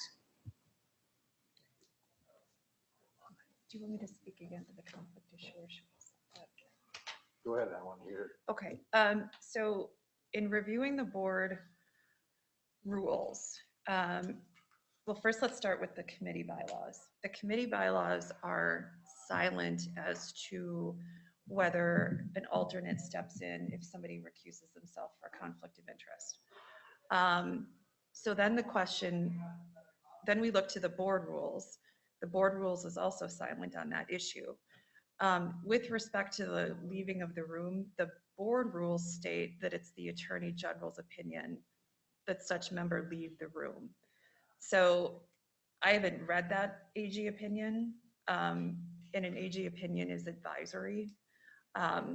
Oftentimes if there's no other law in point, we encourage folks to follow an AG's opinion.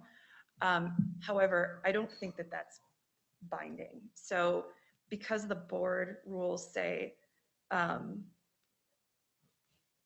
it is the AG's opinion that such members shall leave the room, it's actually not a requirement in the board rules. So it's interesting drafting of that board rule. So, to take this one step further, if it ever becomes an issue of whether someone abstaining is unavailable, if that person is deemed unavailable, then we would look to the Roberts rules. Because if something is not addressed in the bylaws or in the board rules, then you defer to the Roberts rules.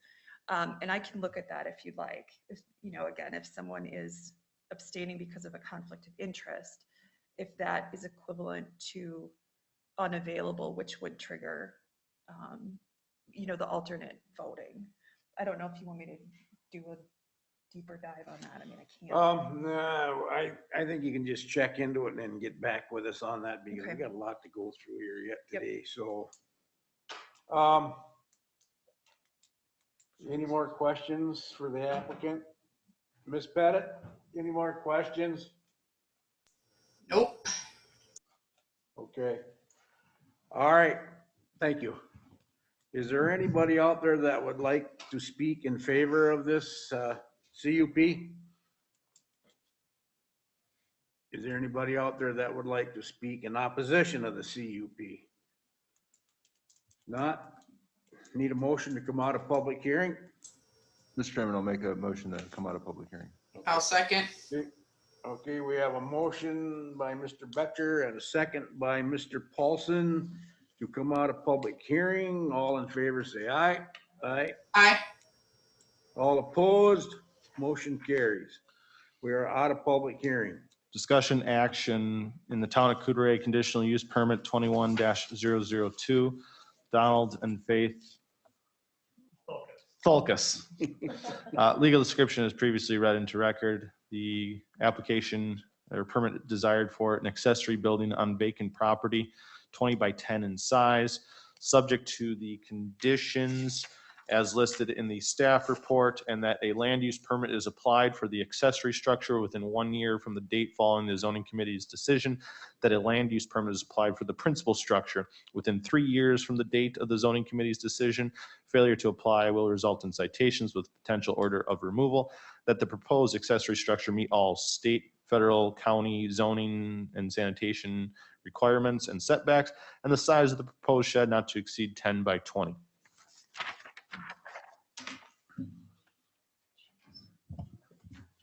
Mr. Chairman? Yes. I have a question for Yes, go ahead, Mr. Mr. Paulson. Kozlowski. The possible conditions you read, 1, 2, and 3, they're part of our existing ordinances, aren't they? They are. Okay. All right. It's a weird conditional use permit in that it has automatic conditions with it, but I think it's almost better and more secured if they're memorialized through this committee as well. Okay. That's your preference, obviously. I will I will make a motion to approve the conditional use permit, subject to the possible conditions in the staff reports 1, 2, 3, and that the size of the proposed structure not exceed 10 by 20. Okay. I'll second. Have a motion. Okay, you have a motion by Mr. Paulson, second by Ms. Pettit to approve the CUP. Any more discussion? If not, Kathy, can we have a roll call, please? Bruce. Ron. Yes. Jesse. Yes. Dawn. Yes. Thank you.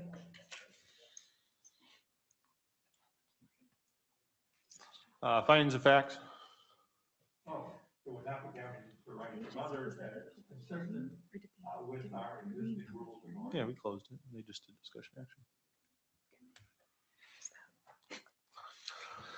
All right, moving on. This is for a public hearing in the town of Lenroot, conditional use permit 20-023. This is for the reclamation plan of Todd's Ready Mix Concrete LLC.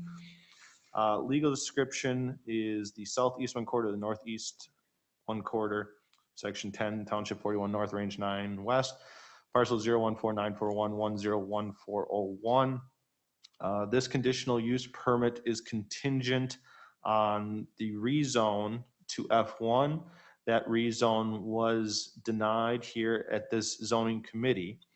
However, this is still a recommendation of this committee to deny it to full county board. It would be my, I guess, recommendation to this committee that we would postpone hearing the conditional use permit until either the rezone was overturned or that the applicant withdraw this conditional use permit application. Basically, it's somewhat of a, I don't want to say formality, but we can't hear a conditional use permit without it being rezoned. If the county board overturns or doesn't take the recommendation to this committee, well, then we're right back on to holding another official public hearing for the conditional use permit.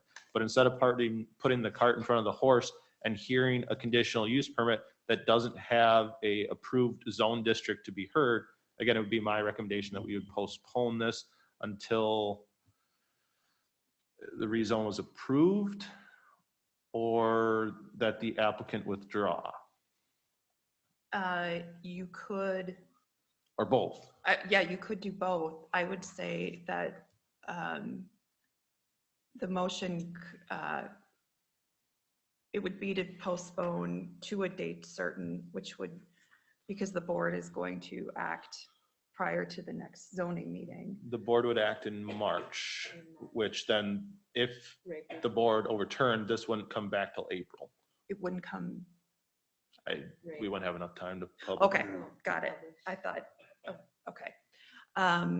So a motion to table or defer decision to a date certain. You don't have to have specific elements, such as the board is going to act or, the applicant withdraw. So you don't need to have that legal basis to do a motion to table. So you don't need, if somebody would like to make that motion, your motion doesn't need to include those elements. We could just make a motion to postpone. To a date certain, correct? Yeah, okay. Mr. Chairman, I'd Yes, like Mr. to Betcher. make a motion to postpone without any specific Yes, to a date clarification certain, as recommended by legal counsel, to a date certain. to a date. April certain. 16th. But we don't need to include a date. I would just like to make a motion to postpone to a later date after That works. rezoning has been approved. Okay, we have a motion by Mr. Betcher and a second by Mr. Paulson to postpone the public hearing until a later date. Mr. Chairman, in discussion, Rebecca and Jay, is that okay not to put a date on it? I would encourage you to put a date. I know it seems like a technicality, but under Robert's rules, it's encouraged to have a date certain. And because this isn't included in your bylaws, I defer to Robert's rules. Well, you know what the date is anyway, Jesse. So I can amend that motion to postpone to the April 16th. the April 16th date of our next meeting. I would suggest, second the amendment. Okay. We have a motion and a second to postpone the public hearing until the April 16th meeting. All in favor, say aye. All opposed? Opposed, motion carries. All right, so that last one was for the reclamation plan. This is now a public hearing, Town of Lenroot conditional use permit number 20-023. Owners Todd's Ready Mix Concrete. This is for the conditional use permit for the location, non-metallic mineral extraction operation, including rock crusher for Todd's Ready Mix Concrete LLC. Legal description is previously read into record. This would be something in the same lines of the motion that you just made. Okay. Who wants to make that motion? Go ahead. Mr. I will, Schumer. Mr. Chairman. I'll make a motion that we postpone CUP 20-023 until our next, on April 16th Okay. meeting. Motion. I'll Okay, second Mr. that. Petcher? I'll second that motion. Okay, we have a motion by Mr. Schuman and a second by Mr. Betcher to postpone the CUP number 20-023 until a later date of April 16th. Roll call, Kathy? You could just voice vote on that. Okay, well, all right, let's do a voice vote. All in favor, say aye. Aye. Aye. All opposed, motion carries to postpone. All right, moving on to new business. Fred Shear III, easement abandonment for Nordic Ridge North County plat. This requires zoning committee acceptance, conditional acceptance, or rejection. This is per a discussion action item here for you. The map is up on the screen here. Mr. Shear owns a few lots in the Nordic Ridge North. A few lots here in Nordic Ridge North where there's an easement road right here that cuts through, I believe it's lot 13.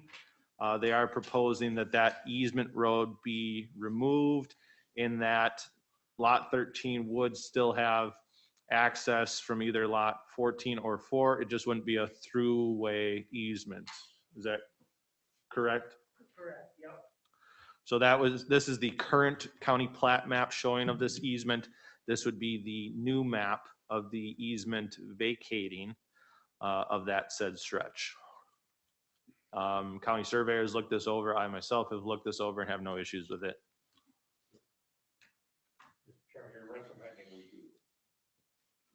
Because this is an approved county plat, it does require zoning committee's approval to change said county plat. Mr. Chairman, I'd make a motion, I am going to make a motion to approve abandonment of the easement on lot 13 as presented. Okay, I have a motion by Mr. Paulson, second. Second. Okay, we have a motion by Mr. Paulson, a second by Mr. Schuman to approve the easement abandonment. All in favor, say aye. Aye. Aye. All opposed, motion carries. And then the other ones are the rezones. Do they have the rezone for Todd's? I'll get you another document to sign. Moving on then, this is the Sawyer County subdivision control condominium ordinance amendment with discussion possible action to send to towns.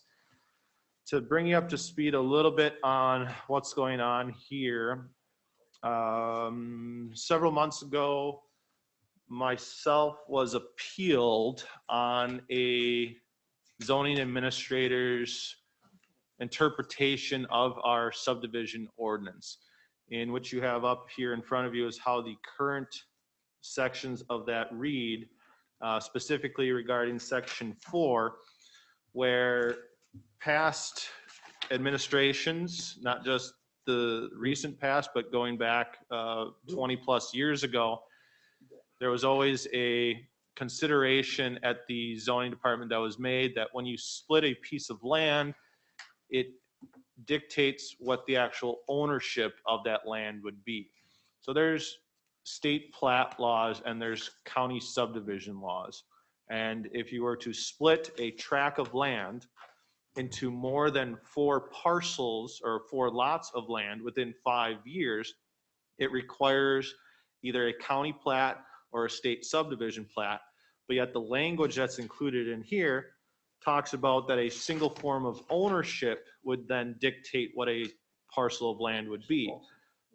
That wording ends up having some interpretation that's a little bit challenging in that it opens up a potential loophole for what I like to call a shell game and or a handshake transaction, and where you see a larger developer switch the form of ownership from one LLC into another LLC, therefore classifying it as a separate form of ownership.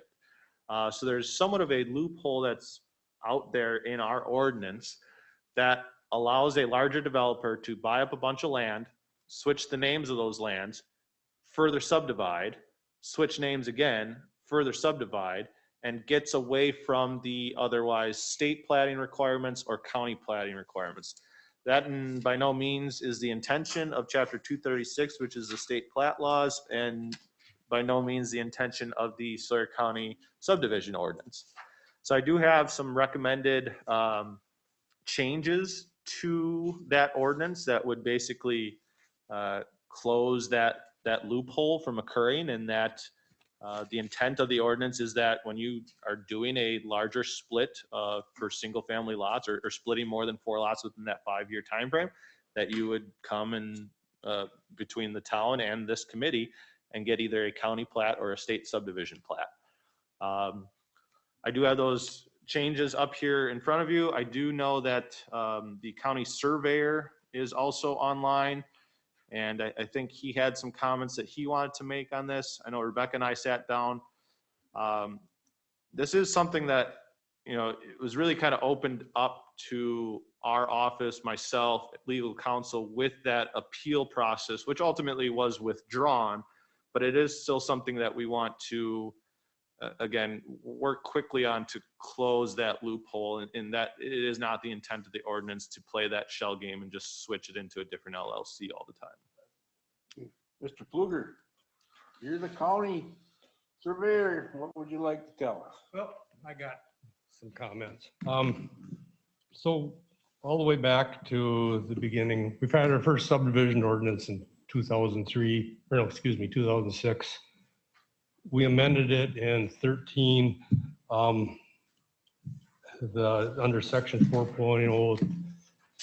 That's got okay, so some of our definitions aren't perfect. Some of our wording isn't perfect. A lot of this stuff has been discussed in the past, and we had a full folder full of changes that should have been made, and they never get around to being made. So we need to clean this up. I don't agree with the wording for these changes, almost all of it. Okay, so under chapter 236 of state, you can make 4 lots with certified survey map. That doesn't say anything about ownership. The county can be more restrictive, and you know, like Jay says, we've got, if it's a problem or not, when you're doing development, you have people buy a piece of land and start splitting it up. This won't stop that. All it does is change it from doing multiple certified survey maps to doing a plat. You're still probably going to end up with the same number of parcels. The only reason to do a plat instead of certified survey maps would be to give the county and pretty much the township some authority over, it's not the land use or the parcels, it's going to be stormwater regulation and traffic flow.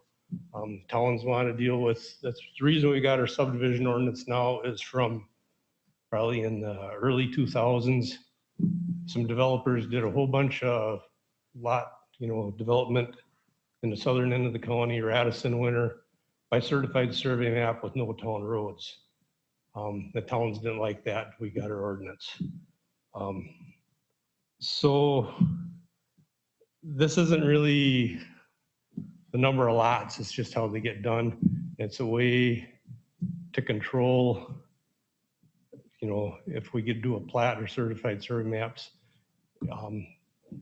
It doesn't matter to me. I'd like reviewing plats better than multiple certified survey maps. It's a cost to the developer. The biggest thing is it takes them several months to get through the process instead of a couple weeks. And the other big kick on it is this is usually lakeshore property. And on a lakeshore property, under state law, if they do a plat and there's not public access, they have to give up 60 feet of shoreline for public access, which for the price of lakeshore, that's a big chunk of money. So that's gets into play here. So out of all this, I agree with the concept. I don't agree with the wording when we say, that we're taking out. The reason it says any contiguous parcel or tract of land that is owned, controlled, or managed by a single entity gave us authority that if somebody has, say they got 100 acres, but they're even 20 acres, but they have a bunch of different parcels that were all bought at a different time. At the time, we didn't want to let people take each 10-acre chunk and divide it into lots and not have to do a plat. That's why the wording's like this. In this case, when we take the whole ownership thing out of it, we're kind of opening that can of worms back up again. And I think before this is done, we should probably look at all our definitions of lots, outlots, parcels, tracts, and make sure that we're all on the same page. I guess that's my comment on the thing that I'd like to see the wording cleaned up first. Then the other thing way at the beginning says a registered land surveyor. That's kind of an archaic term. It's been professional land surveyors for a lot of years. So I'd just like to see the wording cleaned up before we do it. And there are a bunch of changes that are needed in the subdivision ordinance. There's no doubt about that. My intent was kind of just to close this loophole up in the short term and then work for a more holistic overview and correction of this ordinance when time would otherwise dictate. If we're not ready to approve this because of the county surveyor's comments and that the wording does seem contradicted to what's trying to be accomplished, that's fine. We don't need to move this forward. I guess I would ask legal counsel at that point to give a legal opinion in the meantime. That way, if a surveyor, a registered land surveyor, was to submit for a CSM that otherwise showed a more than 4-lot parcel split within a 5-year time frame, that that interpretation of legal counsel would be that it does not meet those requirements and otherwise should not be approved. Again, that's kind of what I ended up getting the appeal filed against me for, which ultimately, again, was withdrawn. But again, don't want to have that out there that by circumventing the rules, you can get away from platting requirements. Now, ultimately, it is up to this committee. We can be less restrictive by ordinance if this zoning committee wants to have it county open for development and make smaller residential lots and getting away from the platting requirements. We can craft ordinances to do so. However, that is not the intent of what Chapter 236 of Wisconsin State Statutes has. I disagree with you, Jay. You do? Yep, 236 says nothing about ownership. The county, with our ordinance, can be more restrictive and say it's by ownership. 236 says nothing about it. They just see a piece of land under, and we can be more restrictive and say you can't divide it up. I would say that we've been kind of silent on it, but I don't think our ordinance at this time denies that the way it's worded. I think it's a major change in the way we've looked at it for the last 20 to 40 years since I've been in the county, to change it so that we can't do that. We've already always let people do it. it's always been iffy if we should or not. Right. So that's a major change the way we look at it. I would also like to say that if we make that change, we've probably got 4 survey companies that do 90% of the work in the county, development stuff. I'd like them to have their input into it, or even at least know about this before it gets done and before it just goes through, get their comments. My recommendation then would be to postpone this until you and Mr. Pluger and maybe Rebecca review this and kind of clean this up to everybody's liking, and then bring it back to this committee at such time. Well, ultimately, this committee still needs to, I guess, decide, do you want greater development with CSM requirements, certified survey map requirements, or do you want to see more county plats coming before this committee for approval? Ultimately, you would have to make that decision prior to me crafting ordinances for that. So Mr. Paulson. I need education. Can you just describe the differences and why we have each of those 2 options that you just mentioned? Again, what Dan had said before, those county subdivision plats and or state subdivision plats, the only difference is it gives towns and the county a little bit more authority in the regulation of roads and stormwater management. The chapters of 236 are really created for larger subdivisions that you would see in more urban areas where you have a 50 lot subdivision where, it makes sense that, okay, maybe they have some stormwater runoff areas and that the town's okay with the proposed roads that are going in there. The majority of that we see here, is for 6, 7, 8 lot little lake lots that got, further split up. The family owned, 700, 800 feet of frontage and they want to create 8 100-foot lots. That's the majority of what we see. But again, you can't craft an ordinance that fits all schemes of those parameters. As far as, educational purposes, what we see a lot of these is, a 40-acre tract of land that gets split into 4 10-acre tracts. That one person that buys a 10-acre tract now wants to split that further into 2 5s.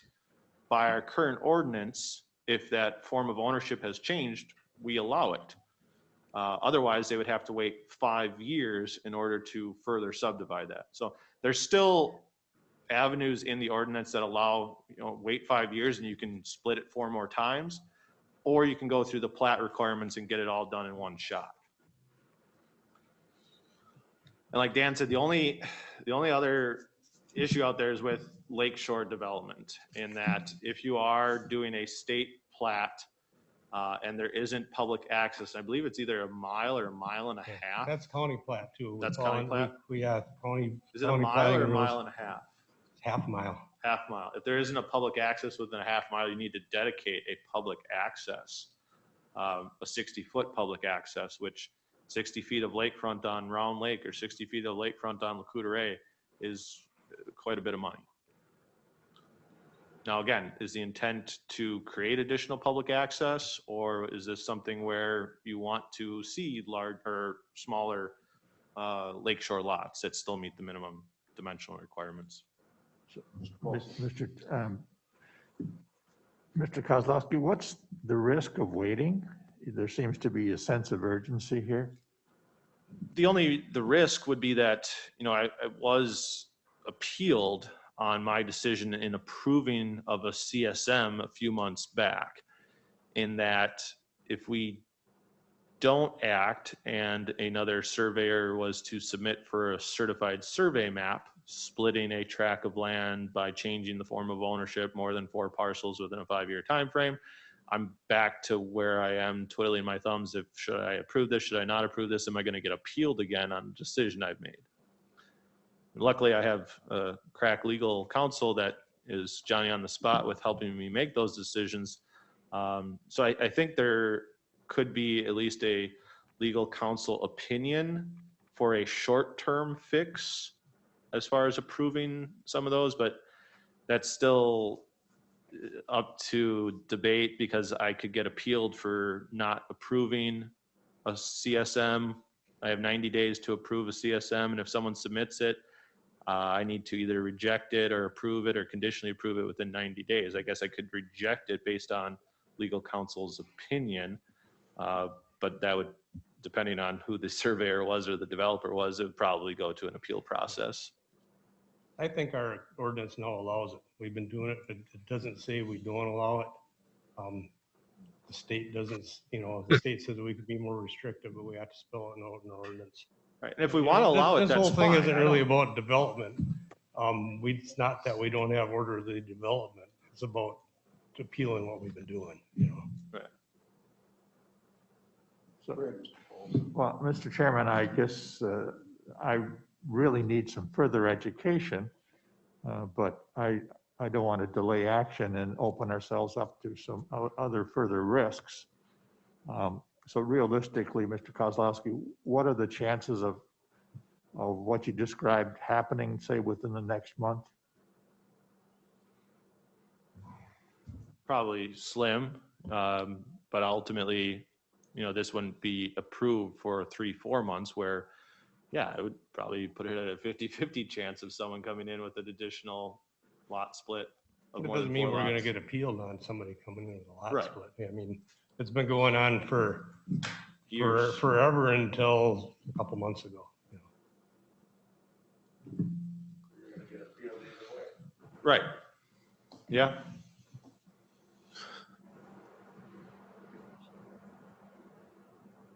As far as. One of the other issues in the administrative appeal that was filed, there was a standing issue, which essentially means that it was a neighbor who appealed the approval. So one of my points of defense was that person didn't have standing to appeal. So certainly you don't have a crystal ball in knowing whether you're going to be appealed, but the appeal that of Jay's prior decision did have that very unique fact to it that may distinguish it from other appeals. So I guess, what do you want this committee to do? Prior to crafting and either changing the ordinance or at least cleaning it up to reconfirm that you can do it, it would be up to this committee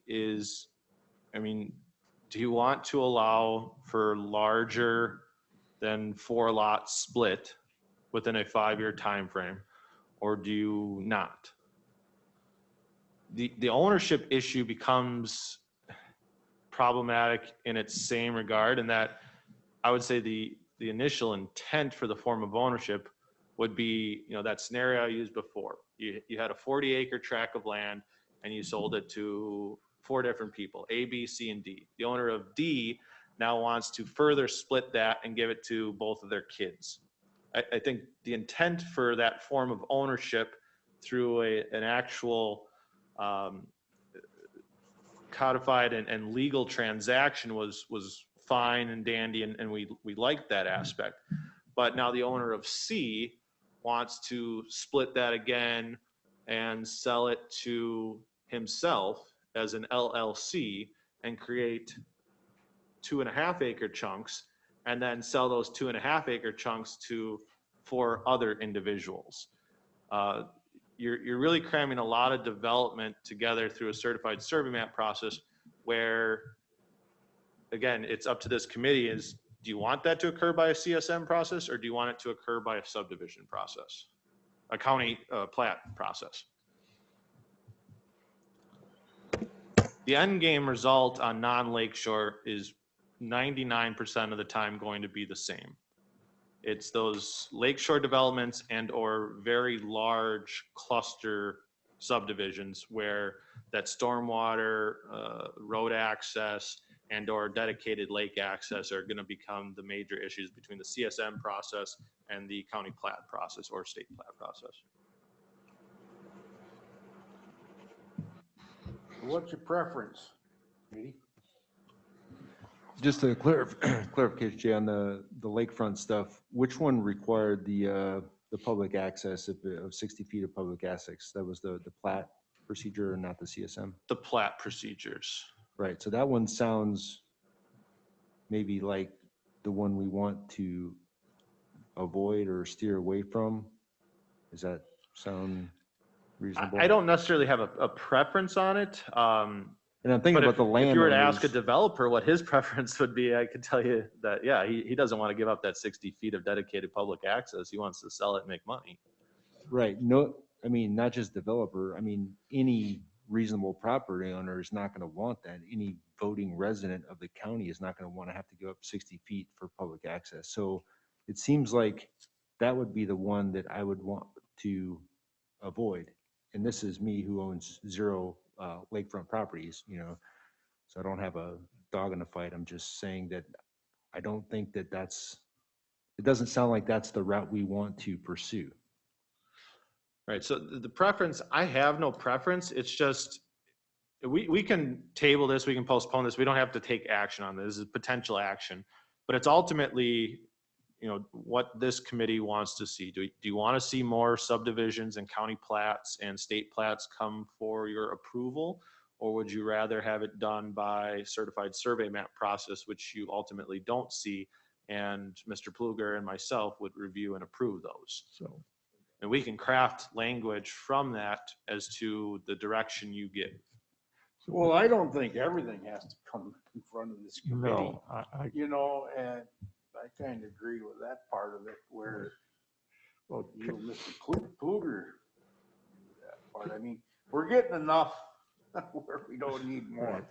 Would you like a town opinion? go ahead. That was Phil Neese.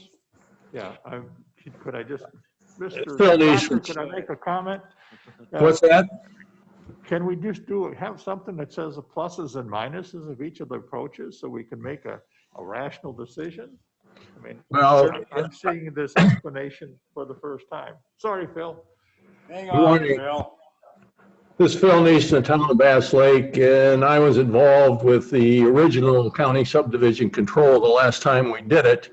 And the only way we got the county to not side with the surveyors who side with the developers, because that's where their money is, was threatening to, because the town can do their own subdivision ordinance. And the intent at that time was never, ever to allow what has been going on for 20 years. It went under, as far as I'm concerned, went under the radar. We weren't aware of it.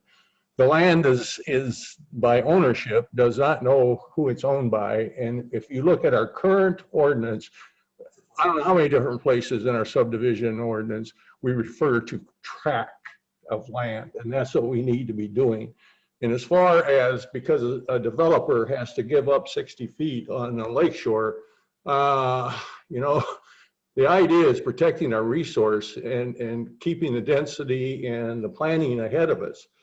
I do know from a town's perspective, we want it to be a plat, not a CSM, under this set of circumstances, because it you know, it gets away from us and we end up at the long end of the stick with a whole bunch of properties divided up that all of a sudden we're going to have to service at some point. So we have the review process. We have a 30-day review process on the CSMs. But in reality, if somebody's looking to develop a piece of land, they should have to do a plat. And I don't care if it takes another month or costs a little more money. I mean, come on. Are we here in the public interest, or are we here in the interest of making a few people rich? So anyway, that's my comment.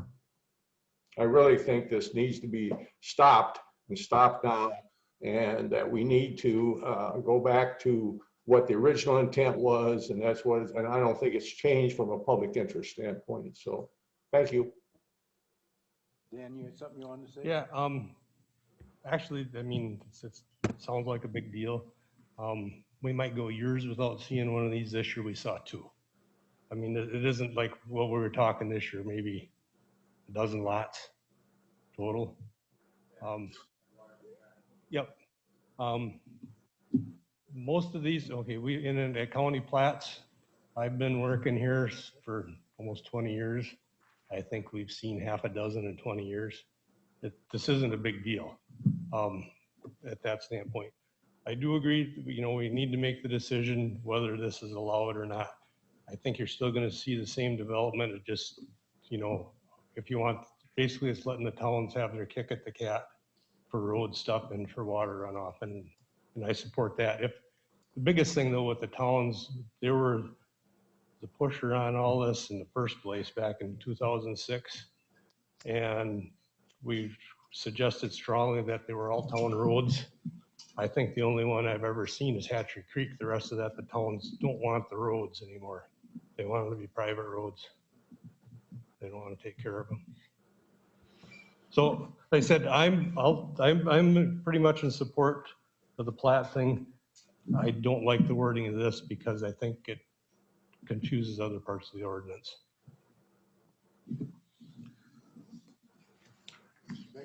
Yeah, sorry, could you just clarify, you said the town, in 2006, the towns were pushing for which one, the plat or the CSM?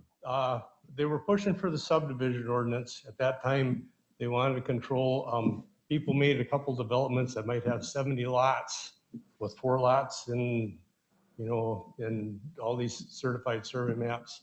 No public roads, no improved roads, just dirt. And then in the future, then the people go to the town and want them to make it a town road, and they don't want to do it because it costs so much to bring it up town, hundreds of thousands of dollars. Correct. Not only to build the So road. they but were then- the push for it. But then since we did it, none of them seemed to want the town roads anyway. I can only think of one that ended up being a town road. And that's just outside the city limits, just Hatchery Creek. Other than that, the towns don't want them. They don't feel that they get enough money from the gas tax back from the state for what it costs them to take care of the road. So they end up being private roads anyway. Yeah, so I can bring back, the plus minus and the pro cons and kind of lay it out more of a, spreadsheet list as to, if we, keep the word, we not necessarily, we can't keep the wording, but we need to confirm what side of the fence we're on, where you can do this by changing forms of ownership, or you can't do it by changing forms of ownership, and you need to go through the plating requirements if you're going to create more than 4 parcels within a 5-year time frame. So I'll bring back a kind of. And we don't plus have to and stick with the minus. 5-year time period.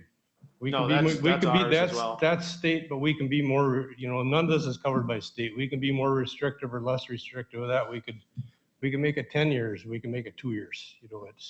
It's up to the county. We have it that, that those 4 parcels are less than 19 acres. We can change that as well.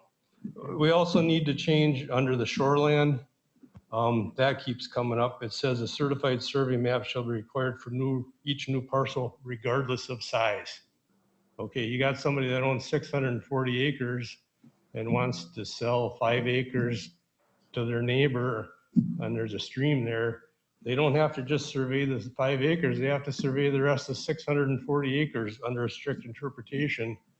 And that's just foolish, a huge expense, that doesn't matter. They're just little things like that, these were all on a list at one time, and I think the file got lost. I have some of that Employees file. changed. I did find some of that file. Did you? Yeah. Okay, Mr. Paulson. So, Mr. Chairman, I'm hearing the risk is relatively low, and I guess Mr. Kozlowski suggested putting together the pluses and minuses for this committee to make a reasoned decision. So that's what I would like to see. And no matter what we do, this will go to the county board.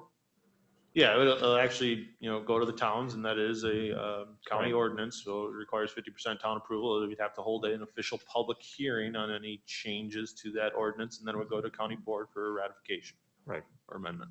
Okay, so the towns will have another swipe at it. Yep, this again is the first step of the process, and it looks like we're not even gonna take the first step, which is fine, and we'll come back with more information next month. So you're looking for a decision, what this committee wants to do, wants to see. Is that basically what we're talking about? Correct, to an extent. And like I said, I'll bring more evidence and more documentation for you to make that decision next month. I think we just really need to clean up some definitions of our terms, tracts, lots, parcels, tax parcels are different than parcels by title. You just need to clean that up. So, because that's the questions I get when somebody comes in, what exactly can I do? And this thing's kind of vague. So we're gonna postpone this until the next meeting, right? Yep. Okay. I don't know if it needs a motion. I don't think it does. You didn't make a motion to send it on to town, so. It All right. just says possible Yep. action, so. No, I'm looking at the wrong one. No, they're both possible. Potential possible actions. Next is trailer camps and campgrounds. Last month, we approved the changes to move to the town. However, prior to it going to the town, I did find some other potential corrections that needed to be made and wanted to bring it back in front of this committee prior to it going to the towns. The towns, ultimately, they'll probably approve this and then we'd be right into a public hearing process. So prior to it getting to the public hearing process, I want to make sure we got this all ironed out before moving forward. So I did make a few additional changes, which I would like you to look at. So last time, the stuff that was highlighted in yellow was added, which ultimately this committee approved to move forward. I then have some new information in green, which I had added for this committee that was onto the agenda. And I have some potential other changes, which wasn't able to get posted onto the agenda.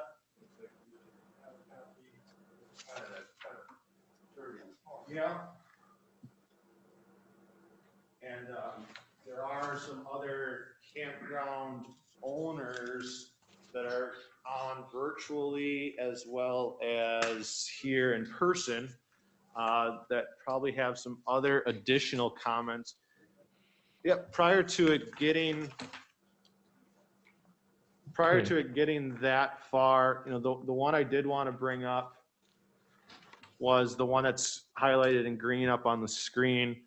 When I started thinking about that portion of it, because we talked about, and I think it was Mr. Betcher that brought it up, is, what is calculated as a gross acre? And this committee, said that we should, redefine, the gross acre. So I sat and thought, okay, well, the kind of intent was, okay, you got a 10-acre parcel, and let's say 8 acres of it is covered by a wetland swamp.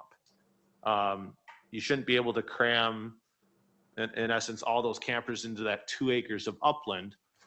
But that becomes problematic from my standpoint in that I'm the one that's going to have to double check every little pothole, wetland, pond, and then end up calculating the setback distance of all those wetlands.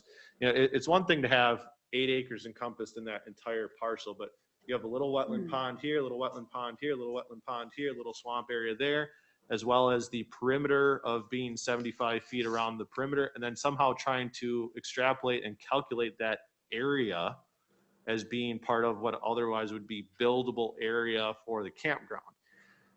So I'm not necessarily liking that wording.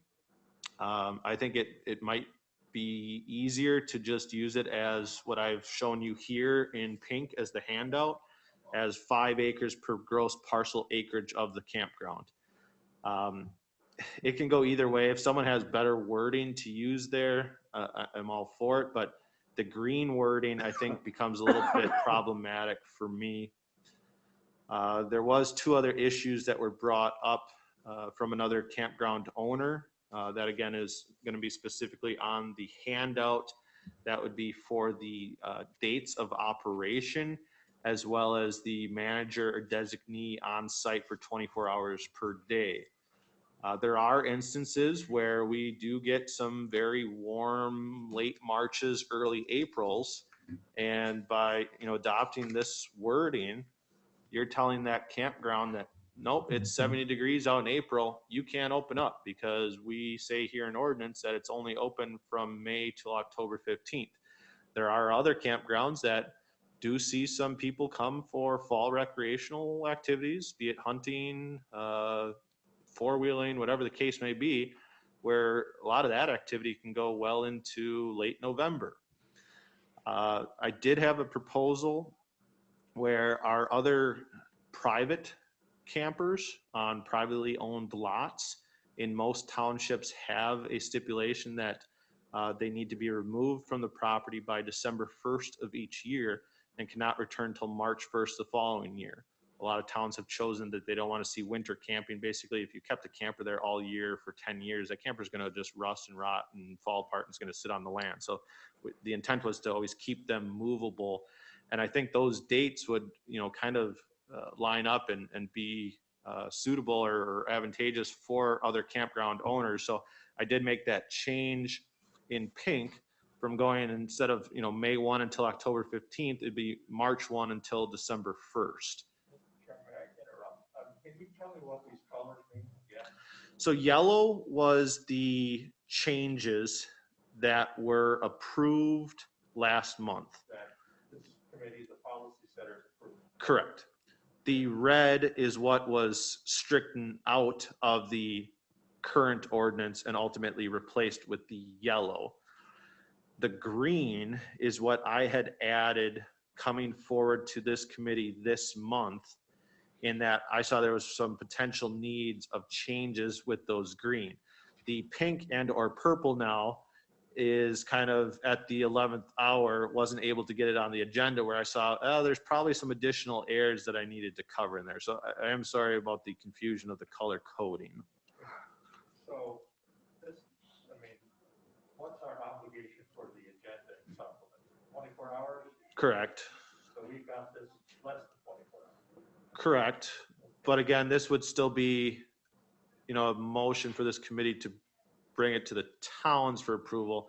Ultimately, we'd still hold an official public hearing on any verbiage or any changing, which at that point will be a straight red line and straight clean copy. What troubles me is that I haven't had time to look at it. Sure. You've got it at the last minute. I think violated our board rules because. Can't hear. Right, and I don't necessarily want you to make a motion to send it on to towns today, but I do want to get a more concise approach as to, ultimately what we want to see for campgrounds. This is, again, where ultimately zoning committee gets to make the hard determinations on, what do you want to see for future campgrounds going forward the next couple decades? Do you want to have Sawyer County open for unlimited expansion of campgrounds? And is this something where, additional campgrounds, additional tourism, additional revenue, additional sales tax? Or do you want to completely close off campgrounds and no more camping in Sawyer County? Or do you want to find a happy medium balance somewhere in the middle? That's really what we're trying to craft these ordinance changes to reflect those decisions of this committee.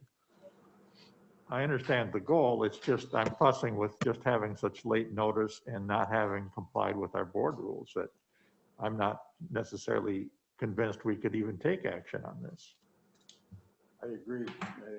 Right. We just got it, so. We can still act in discussion, and that's why it's included under new business. Yeah, we can discuss it, but we can't act on it. Right, but Mr. Chairman, I haven't had a chance to even look at it and consider, so I don't know what to discuss. I know.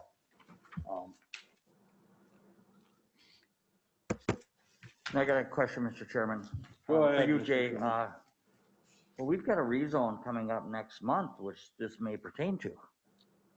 We actually have a few of them in the next Yeah, several so, months. There's actually 3 campground Are we proposals gonna in the next 2 address months. those rezones before this is in place? No, there would be no possibility. And those applicants that have already submitted for either a rezone and or for a conditional use would be having a vested interest in the current zoning ordinance, and these changes should not reflect on that. So they'd be working under the current ordinance. Okay. And then they would be grandfathered in if we were to change this after the rezone? They would. They'd be grandfathered in, or they'd be considered an existing non-conforming use. Same technology or same terminology as grandfathered. And again, if we don't want to discuss this, that's fine. I just, Can I make a it's a comment? hard process when you look at okay, let's develop an ordinance, let's draft an ordinance, and we'll send it out to towns. Towns review it, we get it back, we hold a public hearing, and then the individuals from campground owners have huge objections with this. We do some fine changes. We're back to square one again. We have to send it back to towns. We have to come back here for another official public hearing. So again, not wanting you to take action on any of this, but I would like to have some discussion as to what you want to see as a clean draft coming forward next month. Like I said, there are several campground owners that are here present in person as well as virtually. There's also a few other members of the community that have hands raised. So there are a lot of people that are wanting to discuss these potential changes today. So purple are your recommended changes to what we. Potentially. Pardon me? I wouldn't say they're my recommendations. These would be, the purple would be potential other changes to potentially consider. And I do have 3 hands raised online, and I'm sure there's probably several individuals here that are wanting to speak on some matters of this. It would be my preference to get some of those opinions and voices to help me in drafting ordinances moving forward. Mr. Betcher? you had Comment your hand on that. beforehand? Hang on, Mr. Betcher is going to speak. Yeah, I would just like to say that I'm not familiar with any board rules being violated, but of course we can discuss this. To imply or state that we can't discuss something seems unfair. We could just flip this over and then Jay could just say these words, and of course we can discuss this. So nothing before here was approved or had been sent out to the town. So we're still in the process of amending and making some changes. So yes, anything, unless I'm mistaken, anything here is up for discussion as a new items issue. Well, with all these people and everything else, this should have been put in on a public hearing. Well, we're not ready for a public hearing. Well, we're not ready for this neither because we just got this. And I don't like it until we know what's going on here. That's my opinion. I just don't think we're ready for this. Well, let me remind the committee that, other than the green highlighted on the one that is on the agenda, that was already approved to go to towns. I ultimately didn't send it to towns because I thought there was some additional, after I really went through some of the language here, I thought there was some additional corrections that needed to be addressed at this committee prior to it going to town. So, yes, there's some ultimately other changes outside of what was initially approved, but again, I could take what we initially approved to towns right now and come back with a public hearing, and you would have these people here again wanting to make changes. So again, we're back to square one where we're at now. That's my comment to that. I guess I'd go along with whatever the committee wants to do. I guess I would just give you my opinion. Mr. Truman? Yeah, well, I'd just like to say, Mr. Chairman and Jay, that some of these changes that Jay has made are really minor. We're just changing the dates here from March 1 to December 1. I agree with that. As far as the manager or designee on site or available, I guess I'd like to hear from the campground owners that are here, what they think of that. I know we had agreed with the minimum lot, 10 acres, and the maximum number of sites, 5, and you just did clean up some language there, right, Jay? Correct. That talks about per gross parcel acreage of campground. And then you added this number 4 on the second page, talking about the sheds, storage buildings that come along with a park model or an RV site, correct? Correct. And Yeah, these are probably, Jay, these are probably consistent with other counties and campground ordinances? They are, as far as the shed one, that was really not addressed. A lot of these sheds do pop up in campgrounds. If they're larger than 100 square feet, they should be getting a land use permit. My recommendation would just be that a camper, if they want a shed, they can have one, but have it less than 100 square feet, which at that point, no land use permit would be required. That's for an individual campsite. Now, if the campground itself needed a storage building, they can apply for a land use permit for that, but this would be for an individual campsite. Yeah. And then these 15-foot, 10-foot setbacks, camper, we had already discussed that, correct? Right, and when I looked into that for the 15-footer, that's ultimately what we approved. It was to have a 15-foot setback to another campsite, which that actually is quite a bit different than what the state setbacks would be. The state requires a 10-foot setback from a camper to a camper. And that is where I'd made that change, potential change again, that it'd be, if you were to have a deck on a camper, that deck would need to be 10 feet from another camper. Got it. Mr. Chairman? Yes, Mr. Paulson. Even though I don't like to have stuff handed to me right at the last minute and I don't have a chance to think about it, we do have a number of people who want to speak. And I guess I would reluctantly recommend that we let them talk about, that we go through the purple items and let the campground owners talk about each of the items individually. Okay, Mr. Paulson, I'm going to go along with your request. And I would like everybody to know that's going to speak, we will not go over the 3 minutes. Phil was up first. Mr. Neese? Yes, sir. Phil Dees, Town of Bass Lake. In 2007, I was a member of the Sawyer County Subdivision Campground Ordinance. Having spent this last year with the National Golf Course, turning that into a campground, and almost got hung from the Town of Bass Lake. But anyway, this all started about now a year ago, and I think it was Bear Claw or one of them down in Chetek was liking to have the decks made bigger and going with 200 or 300 or 400 square feet. And that's where this all started. So then a number of us have been working as a research group, going back and looking at all the different counties, and we don't have any dog in the fight. So you can really look at it in a public interest standpoint. And that's what we come back with, the recommendations. Just to comment on the May 1st until October 1st, 15th, that actually came from, in the last 10 years anyway, I'm sure, that every other conditional use permit that was issued on a campground after it was allowed basically had that date in it. That's where it came from. Now, it should be a month earlier, later. I mean, that's what has been allowed in the past. That's where that came from.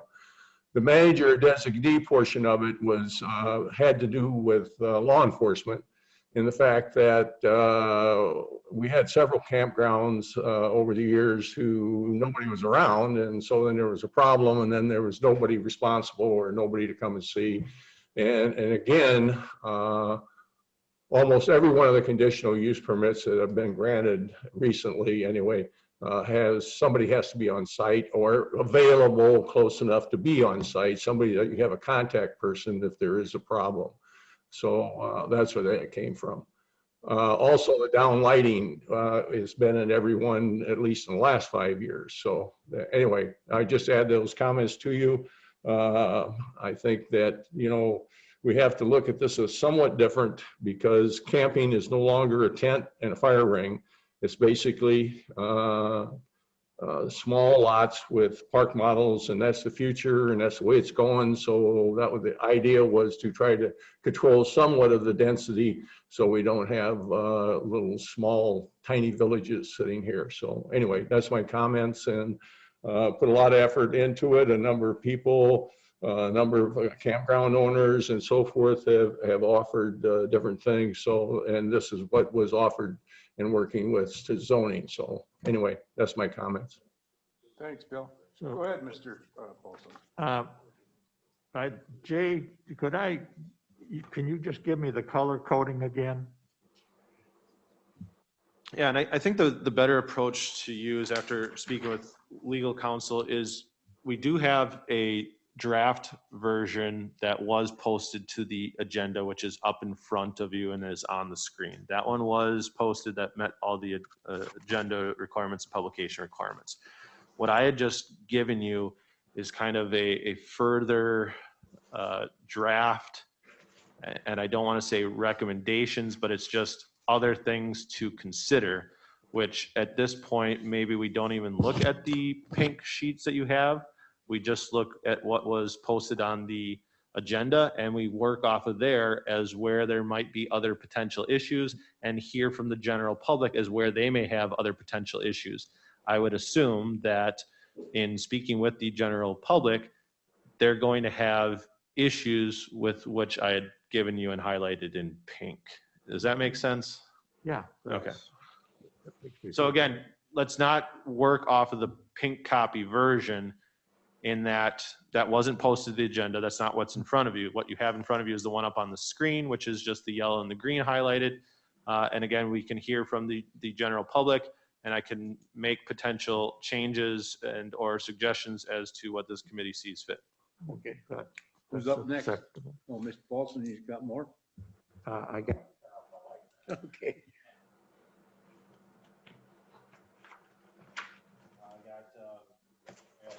Cheryl, that's online, and I have a Linda Zilmer online that both have hands raised. Yep. Cheryl. Okay, good morning, everyone. I just want to give some ideas here from the tourism side of it and also from going through this process in 2012 and 2013 and roadblocks that we hit. First of all, any campground, RV park in Sawyer County has to go through a conditional use permit. So it's going to public hearing and all the neighbors are involved.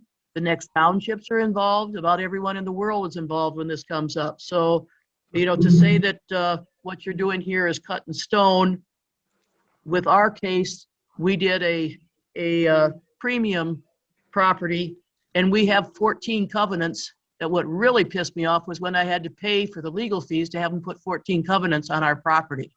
Okay, so you try to make improvements. What's happened here, we've already heard because we've been on this since 8:30 this morning, 52% of the land in Sawyer County is owned by non-Sawyer County residents, okay? Most of these 52%, okay, a lot of them used to be cabins. It used to be little resorts or small little groups that got together and put up little cabins, little 16 by 20, 20 by 24, okay, that they all became tear downs.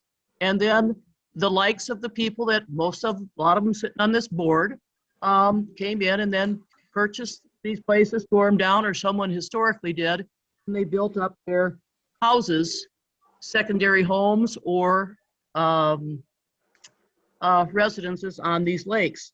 So what's happened is basically the common person no longer can get access to recreate on our lakes, okay? We have fewer and fewer public access points, and the DNR is strapped with funding and trying to get more access points in onto the lakes. So the people are trying to get on and recreate by doing RVs and campgrounds, and that used to be the people that couldn't afford to come to a cabin. They came and they stayed in their tent, all right? They had their little campfire outside and stuff, and they recreated, okay? Now what's happened is they're going to, you know, much more modern. There's not that many that are in tents anymore, but the trailers, the pop-up campers were the first ones, and then from there into trailers, you know, into the fifth wheelers, into the park models as you see now. And it's a way that the average person can afford to recreate out and enjoy the natural resources that we do have. Okay. The unlimited use of campgrounds was talked about. You know, do we talk about tourism and unlimited use of campgrounds? To say that you'd ever be unlimited use of campgrounds in Sawyer County is bogus, because of the whole process that you go through to get your conditional use permit and or possibly rezoning. We can see it this morning. We've been on this phone call now since 8:30 going through all the other ones that weren't near as contentious as what a campground or RV is, because we know how bad that is.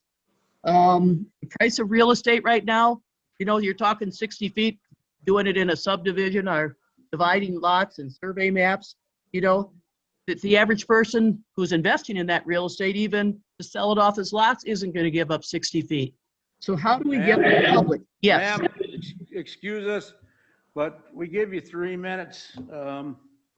But we also need you to state your name and first and last name. Okay. Cheryl Treeland, Treeland Resorts. And we have the Treeland RV Park, which went in new 2012, then 2013, we got it open, spring of 2013. Okay, I guess but I have a follow-up Yep. question. I mean, did you have specific comments you'd like to make to the proposed language that's up on the shared screen? well, all I've got on my shared screen is just the one page that's got the yellow with the only operational to public. That's all that I can see. But looking through on that one that I have right there, you know, going March 1st to December 1st is better because you do have people, they're chomping at the bit. If you start getting nice spring weather, and a lot of times we may still have snow on the ground up here, but these people, you know, down in Madison, Chicago, Minneapolis, they may not have snow on the ground. And by the time they get to March, they're ready to start, you know, the skis are all put away, the snowmobiles are put away, and they're ready to get their boats and their toys out for the summer. And one of the things that we get calls from, can we come on up and open up our thing? And we're like, no, you can't. There's no water, there's no electric on yet or anything like that. They said, we just want to get up there and start organizing things. So they're not staying in it. They come up, they drive up for a day and they work on it. You know, just getting things ready to roll so that when they can get into it, we get water and power on and stuff, they can. But so I definitely think you definitely want to go to your March 1st to December 1st, because then if you do have someone that wants to come in for deer season, you know, they would be able to do that. And that's up to the operator to decide whether they're going to be open that long. You know, in our case, we're not, but to put it in the county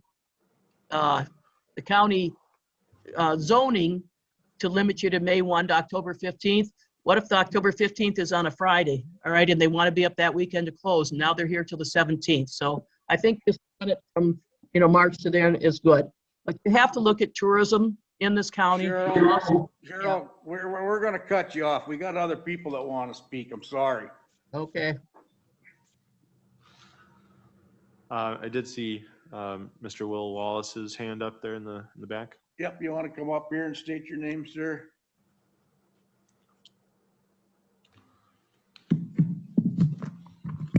My name is Will Wallace. I own Bear Paw Resort, and I've been working with a number of resort owners in the area with regards to these ordinances. I appreciate your time today to discuss them. I'm going to skip right to where the concerns are, just for a matter of time. First concern we have is a number of these items are already addressed in state code. So if you go to, if you look at the dates as example, in state code, it states that a camping unit can only be used by one individual for 8 months out of the year, which coincides with specifically the dates of moving from March 1st to December 1st.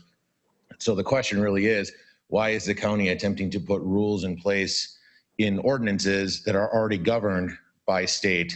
So to give you an example, let me just pull it up here. So ATC or ATCP 79 section covers campgrounds, and in that specific area, they talk specifically about campers cannot be used more than 8 months out of the year. So ultimately, if Sawyer County is open for tourism, as Mr. Paulson was stating, ultimately, why would we be restricting it from May 1st to October 15th? As example, in 2015, the week of April 15th, it was 72 degrees in Sawyer County. People were here, there was snow on the ground, people were coming to their cabins, people were coming to other areas. Why is the camping industry specifically being targeted for a window of time, especially when it's already adjusted at the county level or at the state level? With regards to the management side of it, the concern is that there are a number of small operations in the area that do not have the overhead to have additional people on site. Based on how this is written, as example, a small operation, if the husband and wife go to the grocery store to go get some groceries, based on specifically how this is written, that they have to be on site during that window of time, they're in violation. I believe the change to available is a more reasonable approach to that. Looking at items like the setbacks from the decks, the setbacks from other campers, there's already state guidelines that specifically cover those items. What is the purpose of Sawyer County potentially going beyond that? Example, 79.13 specifically talks about the setbacks of campers and accessory structures from other places. Why would the county want to introduce additional terms that could possibly confuse a person? Going to the last part, going through a restructure of a campground and building a campground. We have done this in the last 18 months. The amount of rules on the health department, the state, the county involved with the townships, the public hearings and everything else associated with it. I understand the need to potentially have something different than what the state has. But as example for us, looking at the 4-acre parcel that we put together, just following the state guidelines, even before putting any of your restrictions in place, we were only able to put 7 campers per area for that piece. So ultimately limiting it to 5 is going to limit even further beyond what the state is already currently requiring for space. My recommendation personally is to go to the 10, which then would allow a person who's not on the water, that's in a recreational area potentially to do it, but not necessarily have the same situation where the state allows you, I think, to have like 50 per acre or something like that. It's agreed that that number needs to be addressed, but I think 5 is too low. Section number 6.62. You guys had changed it to 5. The other concern on that one, and it's just more of a formality, is based on the way that the calculation is being changed on the text, ultimately now you're taking a square and you're bringing it in, then you're doing the calculation off that smaller amount, which would then even further restrict it. So in our scenario, ultimately I might only be able to put 4 per acre, even though on the current guidelines you're able to put 7. So even though you have 5 on there, based on how it's currently written, depending on the location, ultimately you're even further restricting the expansion of campgrounds, which somewhat is contradictory to the fact that you guys just told the gravel department that Sawyer County is open for tourism. So I want to make sure there's a consistency in the marketplace. Okay, thank you. Yep. Just a comment back to that. This committee and the county, we can be more restrictive than the state standards when it comes to campgrounds. And that is something that, this ordinance is doing. But I do, reiterate Mr. Wallace's comments in, that neck down approach, and that the way that the version that you have on the agenda, the one that's up on the shared screen, if you took a 10-acre parcel and then applied setbacks just from 6.7, which is 75 feet from property lines, that 10 acres gets reduced down to 7.2 acres. That's not barring any additional wetlands or any type of otherwise road setbacks or anything else that may further neck it down really quickly from there. And again, that puts a lot of, I guess, burden on my staff and or on like an engineer or surveyor to end up having to kind of calculate all that neck downing that would occur with that language. So that was one of the certainly the points that I wanted to bring back to this committee as well. Thanks, Jay. Okay, who's up next? Next would be Linda Zilmer. Go ahead, Ms. Zilmer. Good morning, Linda Zilmer, and again, property owner in town of Edgewater, where I have been familiar with issues with campgrounds since the mid-1990s. Heard a lot of issues raised about existing campgrounds at town board meetings, and then also as we started up our comprehensive planning process and being the first chair of that committee. I think one of the biggest problems and what I'm seeing here is that the county, going back to Mr. Chrisman, then Dale Olson, and now Jay, has not been able to enforce our campground ordinances. So now, especially down here in Edgewater, pretty much everybody does whatever they want. And now, well, let's amend our ordinance so we're no longer not out of compliance. But I think the real issue that we're battling is that Sawyer County has not been able to enforce it, and that is a huge problem. Going back to the specific language that I can see here online, because on virtually we cannot see that additional sheet. Language for 6.62, to me, it seems it would make more sense to say maximum number of sites would be 5 per developable acre, calculated within all compliant setback requirements. Going down further to 6.611, and there are people here more familiar than I am, but the complaints I had heard going back to the mid-1990s is you're only supposed to have a 4x4 platform to get in and out of your campers. And that language is still in there. And yet in another part, we're looking to expand to 240 square feet, which I think is too much. So I think the language, when this has to go back anyway, when is it that you can only have a 4x4 and when is it that you can have a larger deck? And then going on into 6.611, the section 4 for replacement roofs. I understood that the Sawyer County was supposed to get rid of that because what was happening is there would be a camper and next thing you know, there would be a roof type structure put over it. And then next thing you know, 4 walls would be built around it and then a roof. I thought that roof replacements, the replacement of existing roofs would be allowed, but eventually they were supposed to go away, but I don't think that's clear in this language. Again, I think the allowable square footage size for decks is too large.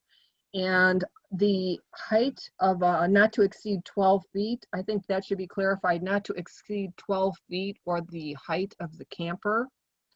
And the other thing, it's actually 12 inches. oh, I'm And the sorry, intent 12 there is that inches, sorry, not to exceed 12 inches in height from grade.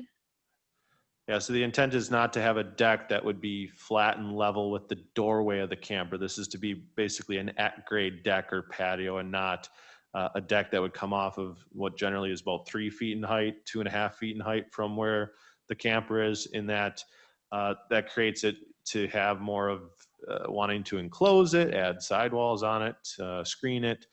So that is where we kind of crafted that language to be more of an at-grade type of deck and/or patio. Oh, thank you. My mistake. But that brings up another thing. What I see down here are so many of the campgrounds are close to lakeshore or are lakeshore close to the lake and the banks slope down. So I can think of any number of instances right now where these structures are built on land that's not level and they would not be able to probably meet that 12-inch height requirement. And then this goes back to something else I've observed and questioned in my mind going Linda, to can you Board of finish up, Appeals. please? Yes, but I am, compared to the other folks, I am being very specific to your language. Is that I do. 3 minutes. I stated that earlier.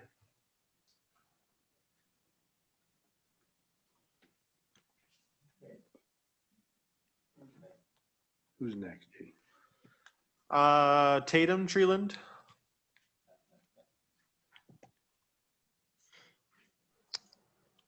State your name. Do I have to, maybe I have to unmute her. Tatum, are you there? There we go. Oh, there we are. This is Harold Phelan. State your name and you have 3 minutes.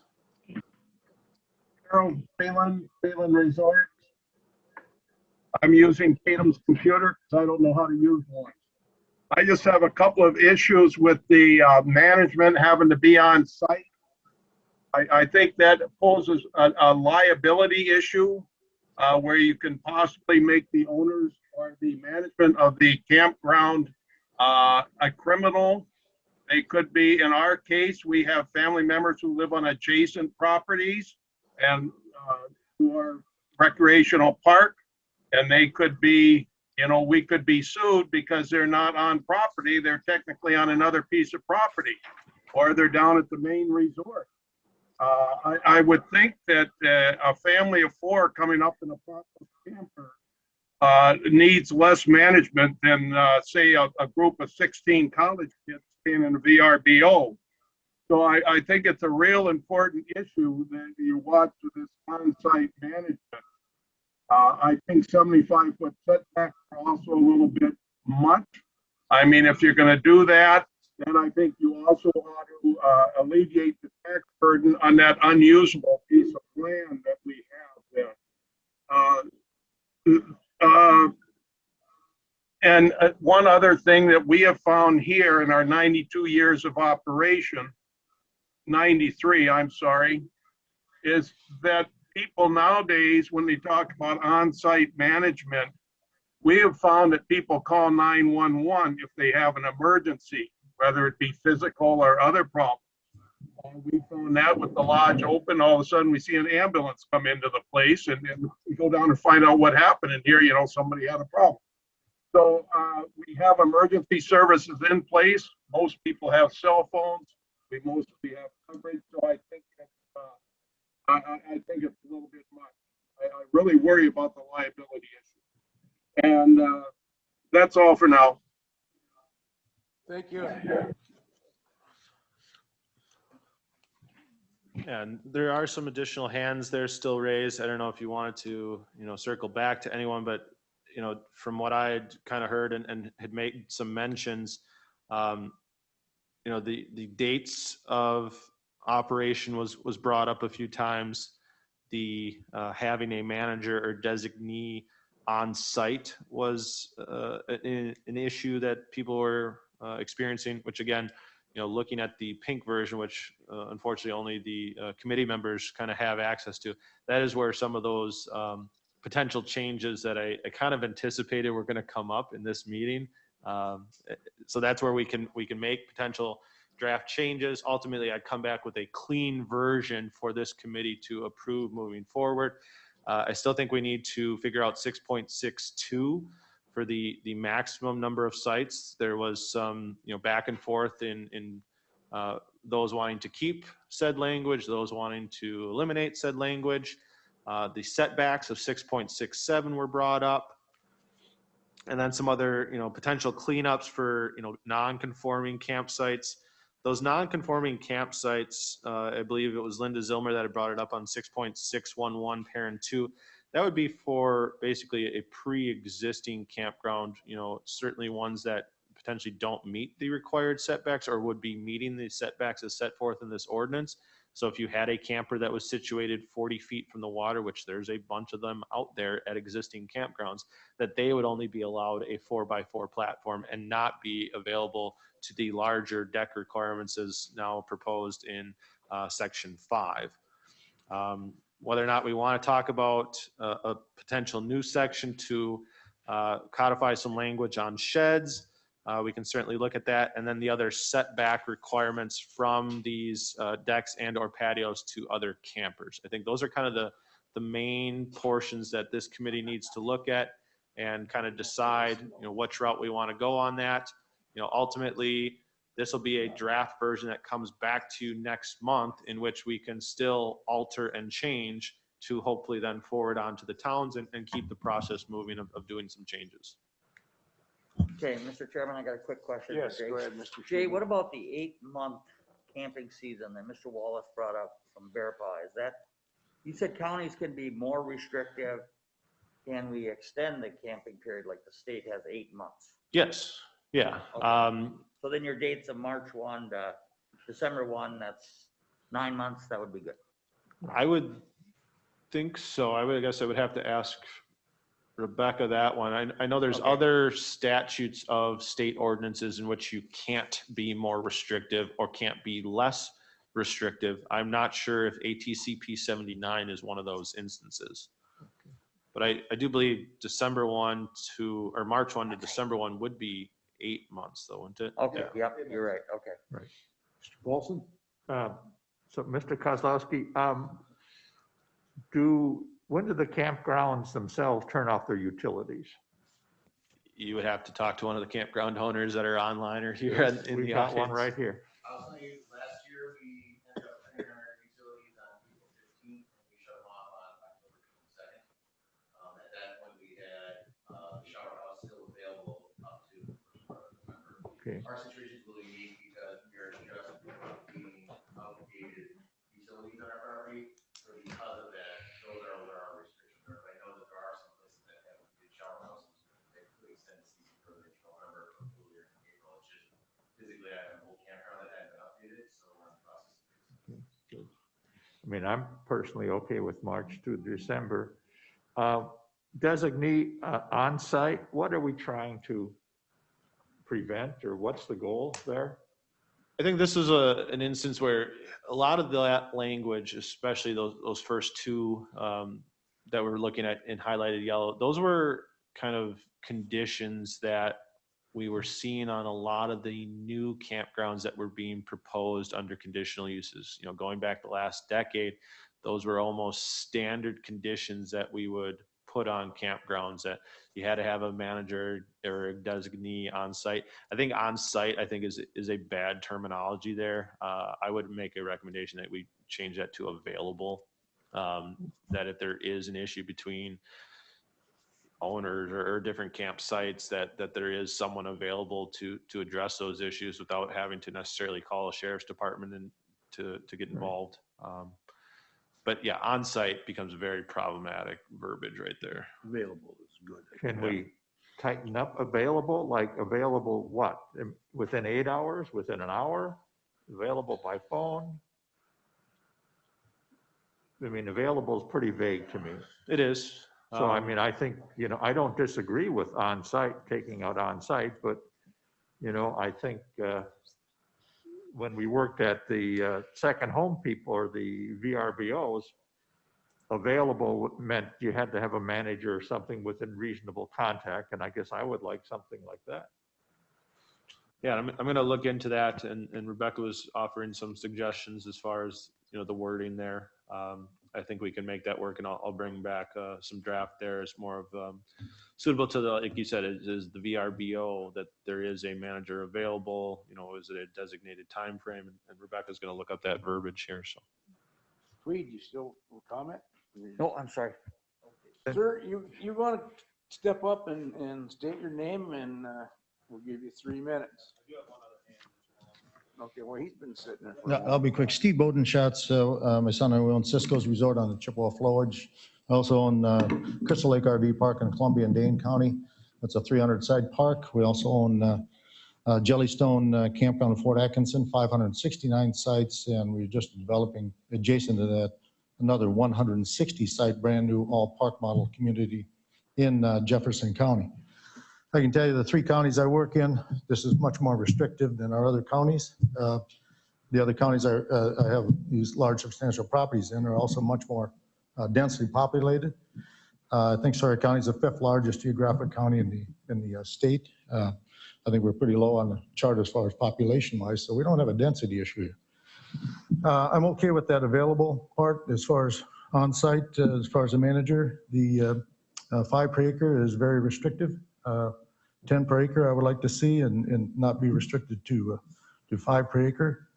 Again, when we come in for a campground permit, which we got one pending with Jay here next month at Cisco's, requires a conditional use permit. And at that time, I think the committee has to look at what is that unique characteristics to that specific property, what's adjacent to, what are the objections, what is the topography, what are the wetlands. Every piece of land is different. So conditional use, the CUPs are going to be different for every individual campground. And so you have the kick at the can for that. Also that 4x4 deck, and those ones that are close to the lake, I agree with that, Jay. And then you're very specific on, we always get the people that put their camper in, they want to get this great big deck, they want this shed and all that sort of stuff, and we got to get a little strict with them that, no, we don't want this to get out of hand, we want to keep it a campground, not a subdivision. And in Columbia County, for example, we can have, well, a camper, it has to be 400 square feet or less, 399 square feet or less. Columbia County says all accessory deck, shed, everything cannot exceed 400 square feet. You can't build more than what the camper size is. I think the 240 square feet, that's a good definition. Then we can say to our people, okay, you can't build this huge, humongous deck. You can have 240 square feet. I think it's a good provision. The replacement roofs, I agree with 100%. We don't want these people coming in and be able to put these posts up and put these sheds over the top of these old beat-up campers and stuff. It makes the, if the property owner or manager isn't doing the right job, it looks like hell after a number of years. So we want, I agree with that. What else? Also, as a representative of Wisconsin Association Campground Association, they're very closely watching what's happening in Sawyer County. They'd like to participate in any change in your ordinance here, and they request that they be present at your next meeting before any actions be taken. I'm here to relay that message. So that's all I got. Thank you. Thank you, sir. I have one follow-up question. You said that in Columbia County, the camper has to be less than 400 square feet, so 399. And then you said they allow you an additional up to 399 square feet for a total deck and sheds, or you get a camper, deck, and sheds, all of which can't exceed 400? No, a camper cannot exceed 400 square feet. That's by the RIVA Yep. manufacturing standards. And so what Columbia County says is, so your campground, you can't have, then the camper cannot add over 400 square feet of accessory. And Of additional accessory. and we've tried to keep our sheds to 8 by 12 because that's under the 100 square feet, don't require a building permit. That's big enough to put a golf cart in, enough stuff. We don't want to move it in there permanently. So I think that's a good provision. And 400 square feet is enough, it doubles the size of their use, their deck, their shed, that sort of thing. And, but I think 240 is adequate, Jay, in our county here. I don't like to see the big, huge decks. The 12 inches off the ground, I got a little problem with that because a lot of these people buy these units, especially we're talking the park models now, which we specialize in at our other campgrounds. Well, we're going to be specializing at Cisco's on the Chippewa Flowage. They want to walk out there. They don't want to come down 3 steps and then to the deck. They want to come out even on the deck, go off the deck, then off the steps. That's what the consumer is telling us they want.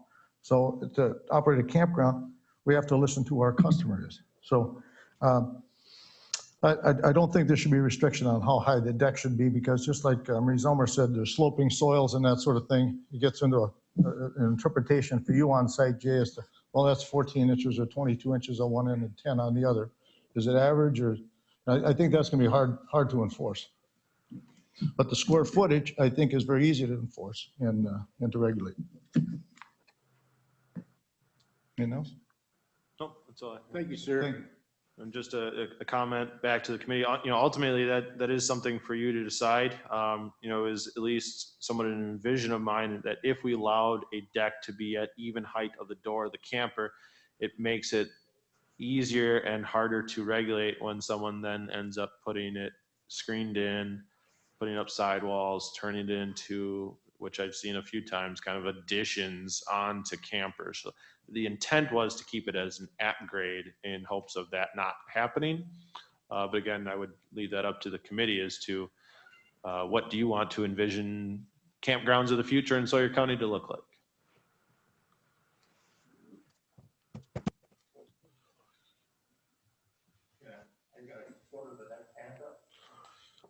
Yes, Adam Bodenschatz. Go ahead, sir. State your name. You have 3 minutes.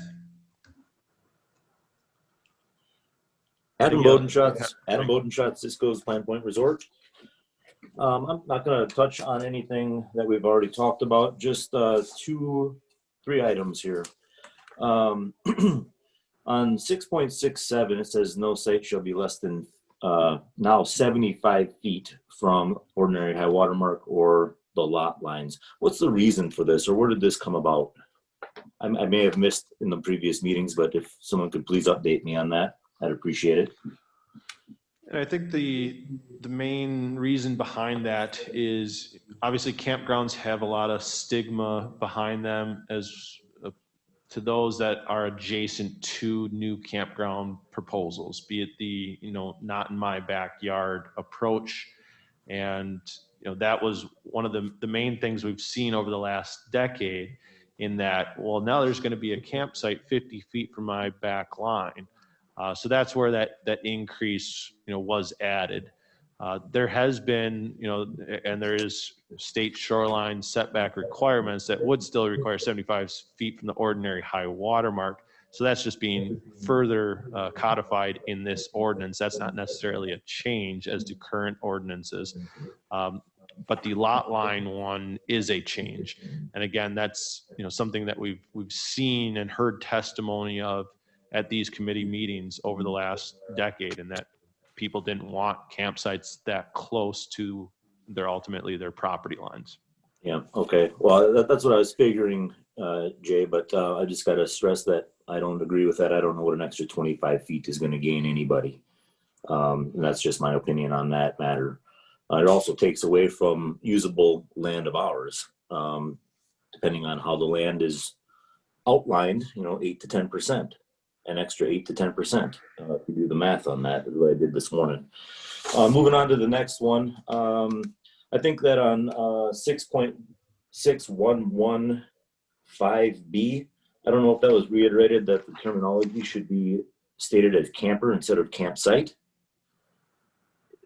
Was that gonna be changed? Setback from Yeah, another that is, camper? that's up to this committee and yeah, I mean, your voice, as far as your suggestions, obviously is being heard by this committee, so. Okay. I just want to make sure that's what we had spoke about earlier. And then on the 12-inch height, I think the committee also needs to look at how does this affect a disabled person or a more elderly person from walking out of their camper or park model, having to immediately walk down 2-3 sets of steps where they can actually have a deck right out there and a little ramp to make it easier for them. I just ask that you reconsider that. That's it. Thank you. Thank you. Thank you. Mr. Paulson? Can I just a couple more comments on the 6.62. We've gone back to the acreage, gross acreage. I think we need to define that better. I mean, because if in Jay's example, you got 10 acres, you've got 8 acres of wetland. I mean, how many campsites can you put on those 2 acres? Right, and it wouldn't even be that 2 acres potentially, because then you still have to come in Right. 75 feet from the property lines. Right. So again, that does really limit any usable area. So there is corrections that are needed there, and I'm struggling with finding the correct verbiage as that, what we should have. Because again, you would find yourself in a situation where you have a 10-acre parcel of land, but 8 acres of it is covered by wetland. If we strike out, compliant setback area or building setback area, you still have 10 acres of land in which you could have potentially either 10 or 5 per acre. So now you're fitting 50 campsites into 2 acres of upland. Right, and that's the issue. Right. So you're looking for wording to help you make this more, I guess, restrictive or more reasonable? I don't know about restrictive, but yeah, it's reasonable and comprehensive and that anyone can read that sentence and know that, oh, this is the amount of campsites I can have. Like I said, I don't think that green verbiage as what is included in the agenda, really is going to be of the correct language, because again, calculated within a compliant setback area requirements of all federal, state, county, town ordinances, or county ordinances, where again, the county ordinance would have 75 feet potentially from a property line. So you're already taking a 10-acre parcel and sizing it down to 7.2 acres automatically with just property line setbacks. Again, if you had just a wetland pocket in the middle of that 10 acres, you then have a 40-foot parameter around that wetland pocket as designated in the shoreline zoning ordinance, which is a county ordinance. So that becomes very problematic. It also becomes very hard to calculate. So I would almost look at eliminating the green verbiage and going back to what the current ordinance would be, which is per gross acre. That would be my recommendation, but again, that's up to the committee. Well, I think, Bruce, I think we heard some language, developable. Right. Right? Didn't we hear that? Jay, I don't know if you caught that, but someone on the. So would that intend to mean that you're not reducing it off of the side lot line setback requirements, but you are off of wetlands? And that's what that's my intent, is that if you got a 10-acre parcel and 8 acres of it is consumed by wetlands, you shouldn't get to use that 8 acres of wetlands for designating your sites. But if you have a 10-acre parcel and you have a 1/4 acre wetland pocket in the middle, okay, fine, I'll take off that 1/4 acre wetland pocket, but I shouldn't mark the 40-foot parameter around that and the 75 feet from all the property lines. And if there's a road that bisects this 10 acres, then I'm taking 75 feet off each side of the road. Again, that calculation becomes pretty tough to do. It's not easily click and find a calculated area. That developed area, maybe say something as far as not of a wetland area or lakeshore cannot be used in the purpose of calculations. You see where I'm kind of going with that? I'm struggling with find the actual verbiage to use there that anyone that reads that sentence will understand it. Right.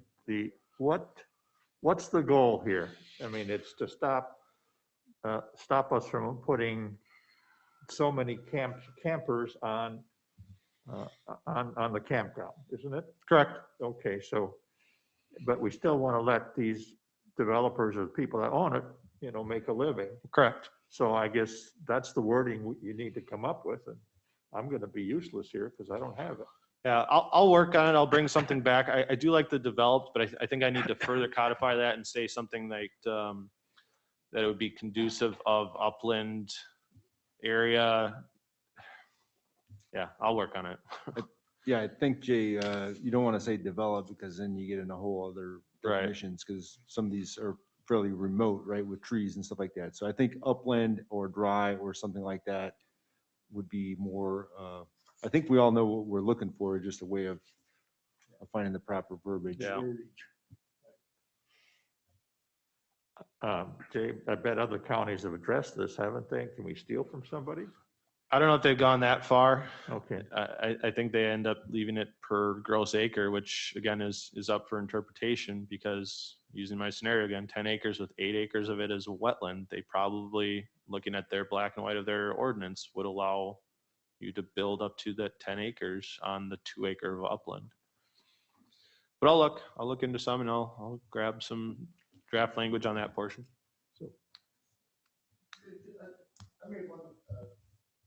Go ahead, sir. I just made one comment about, because every parcel is unique.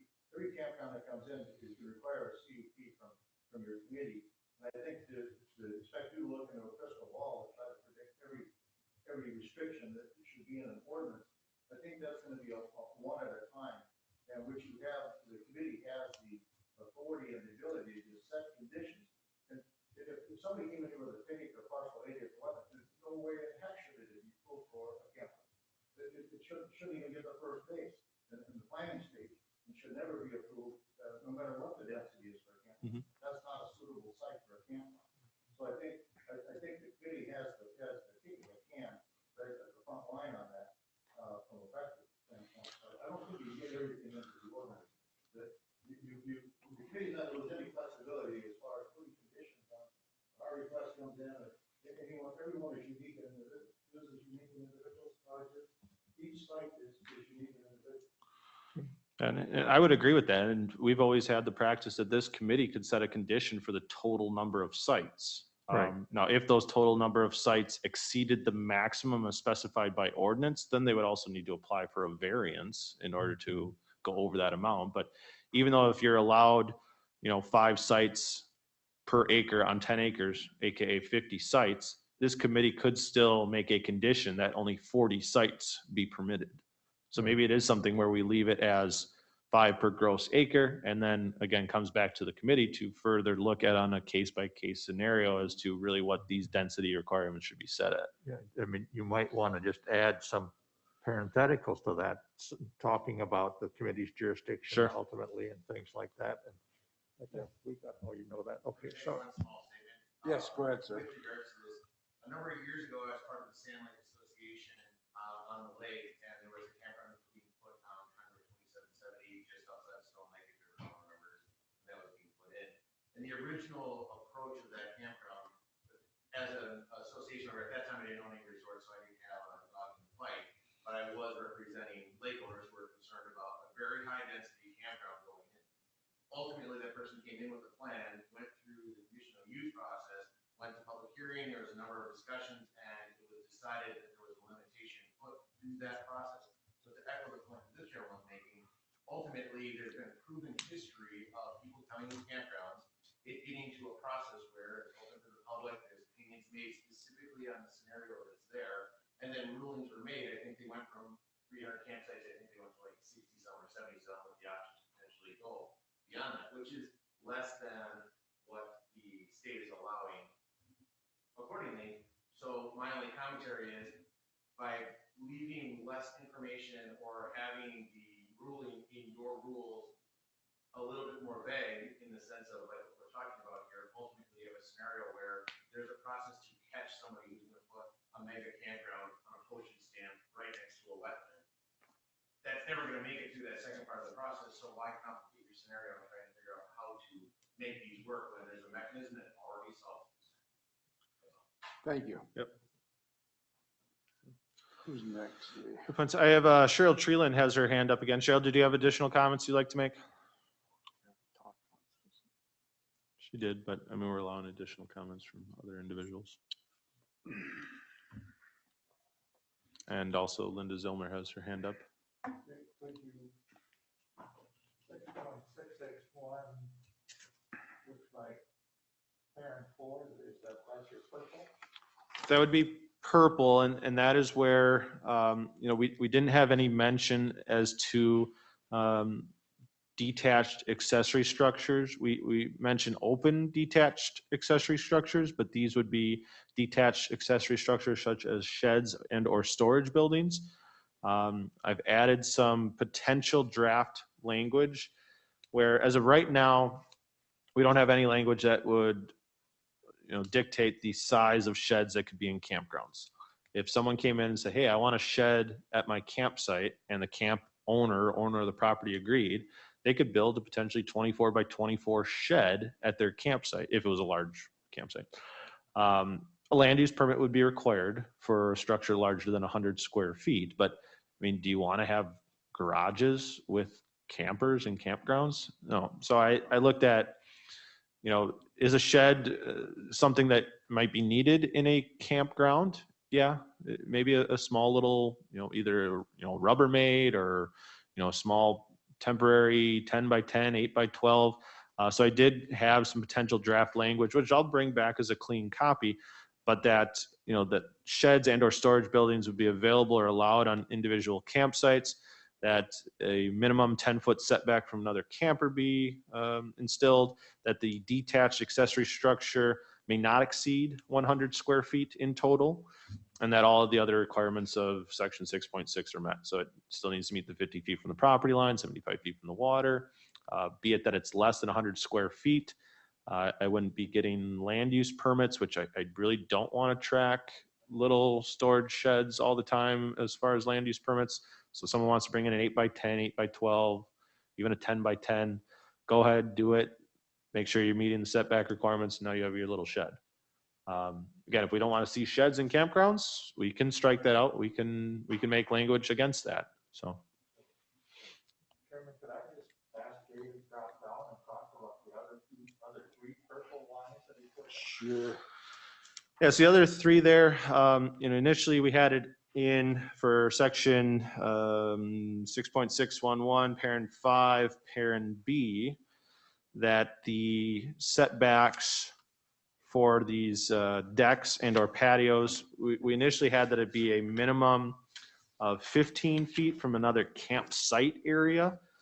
Looking into the state language and working with our health department here, who is the agent of the state for campground licensing, they have a 10-foot minimum from a camper to a camper. So why would a deck need a larger setback? If a camper can be 10 feet from a camper, why are we having a deck be 15 feet from a camper?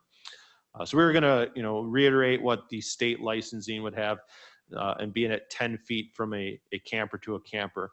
And that is where that other purple language comes in there that I had actually thought, well, it says campsite area. Now, generally when you see a campground, they have a site that might be 40 by 100. That's your site.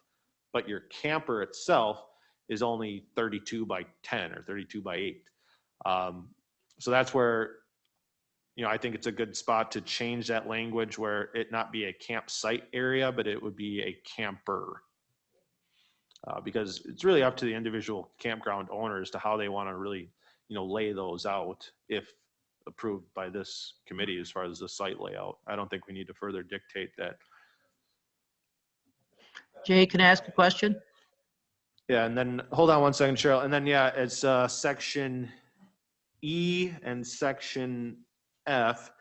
They would go hand in hand with the new number 4 that was created for the sheds, in that, you know, the open detached structures, it's for those open detached, you know, patio and deck structures. I might put that in parentheses, because up in parent 5, that's where it is listed, open detached structures, i.e. decks, patios, etc. It's just clean up to say that, you know, this is what the square footage is for these open detached structures, decks, patios, etc. So it's more of just cleanup so it reads better, so there is no unintended consequences or people not trying to circumvent that by some other means. And then Cheryl has her hand up, and so does Yeah, but Linda Zomer. who's on there that hasn't spoke? I don't believe anyone that's on here that hasn't spoke. I know I just Dawn have is one still quick question. online. I'm not sure. I have one quick question. No. Go ahead then. Okay. Quickly. Okay, on your permit application, because this is all going to be for new campgrounds, recreational vehicle parks coming into there, could the people who are developing it put in their permit that they would like to have a 12 by 20 patio and or deck by each of their units and put that on and put it right in on their plan site for the whole the area that they're developing, and then they know if someone's coming in here and saying if they don't put it in themselves as the developer, that they can turn around and do it on their own and say, you're coming in here, you can have a 12 by 20 deck or whatever it is that they put in. So then they're restricting it to, again, getting to what that use is and what the land and the lay of the land allows, and it can be laid out so that you can meet these setbacks. So you don't have someone coming in later and it ends up being 6 feet from the next camp. All right, because of where it is. If it's laid out in the site plan, which is where it should be done, but it not be done all of the permit to begin with and not go back later on with all these other permits. You'd I have think what- I understand where you're coming from. Ultimately, that due diligence has got to be put back onto the campground owner and or developer. In that, if you want to make tight little lots that jam in campers, well, you're somewhat prohibiting yourself for the size deck that you ultimately could be allowed. If you want to have a larger elbow room, larger campsites, well, that gives you the ability to, work within the requirements as set forth for what we have laid out as the size of the deck. So you're wanting it on the initial plans where, again, that due diligence should be passed on to that site developer or the campground owner. Could this committee, require that decks be shown? Yes, but I would say that there's probably people in campgrounds where maybe they don't even want a deck. They don't spend time at the deck. They're either in the camper, they're out on the four-wheeler, or out on the boat. They don't spend time on the deck. So not everyone needs a deck, and if you want a deck, you need to get a permit for it. Next. Oh, Mr. Schuman. Mr. Chairman, does the committee feel that we are ready now to send this to the towns? I mean, we've discussed and hashed a lot of these changes over, and Jay's got a lot of good ideas. We heard a lot of good ideas from the audience and on virtual. I think we're ready. We're going to get more input from the towns, aren't we? We're going to get more info from the towns, and ultimately this has to come back as a public hearing. Right. Now, this is the interesting part of the aspect on this, and this is where I have to turn it over to Rebecca, where we have the language up in front of us as posted on the agenda. Now, could this committee make a motion to send this on to the town with the changes as discussed? That would be up for legal counsel to interpret, or if I'd actually have to come back next month with the other more clean, refined version. I don't know. Mr. Chairman, if I could, I would feel more comfortable looking at a written document with all the things put in it, because, yeah, I just would. So, I mean, Jay could write some things up and then send it out to the town, and we're going to say, why'd you do that? Yeah, so I would like us to. I would like the clean version. Already what we got. I guess it's up to what this committee wants to do, but I think we should look at a clean version of it. I'm with you. Jay, what's your preference? Sorry to put you on the spot, but that's not it. I guess it doesn't matter a lot to me. Going back, and this has been going on for over a year, we started the process with wanting to make changes to the decks. That was the start of this. And look at where it's come to now. I do feel bad for a few individuals that, they've been waiting 9, 10, 11 months to really just find out what was going to ultimately happen with the decks.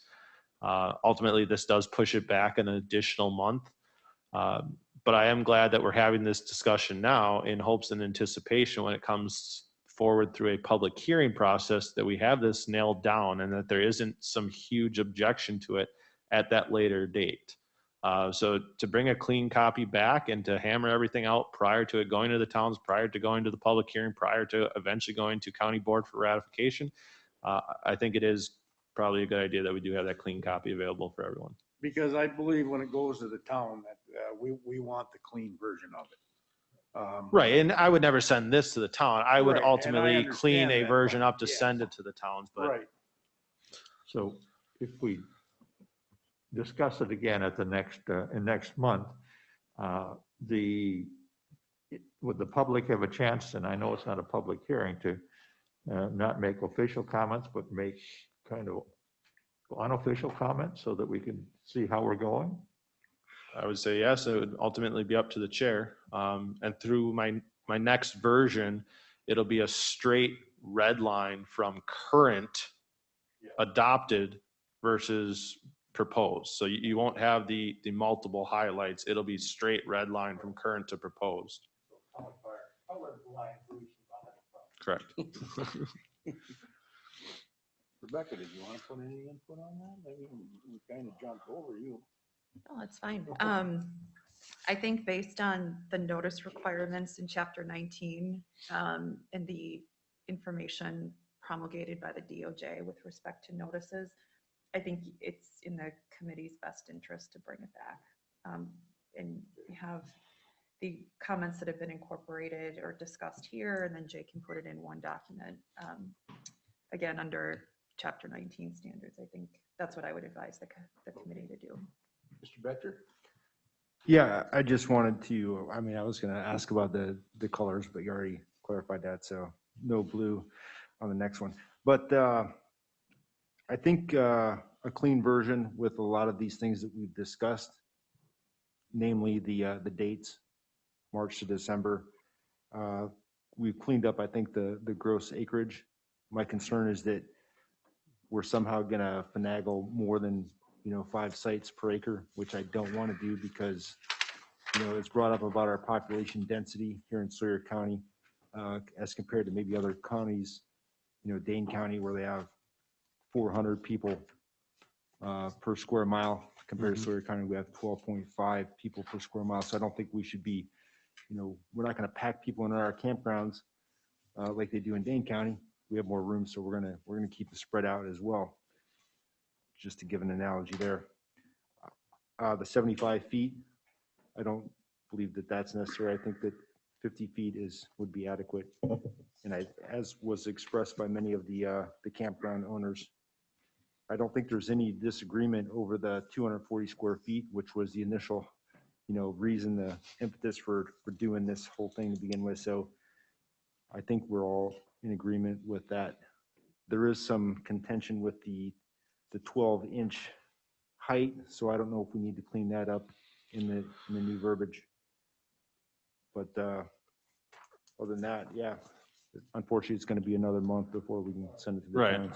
And ultimately, I'll probably, outside of the changing of the dates, it seems like everyone's mainly in favor of that. The availability versus the on-site, I think everyone's kind of in favor of that. The gross acreage parcel amount or otherwise designated by the zoning committee during a conditional use permit process, I think kind of sums that language up to an extent. When we start talking about the site setback from the property lines, that's ultimately up to this committee.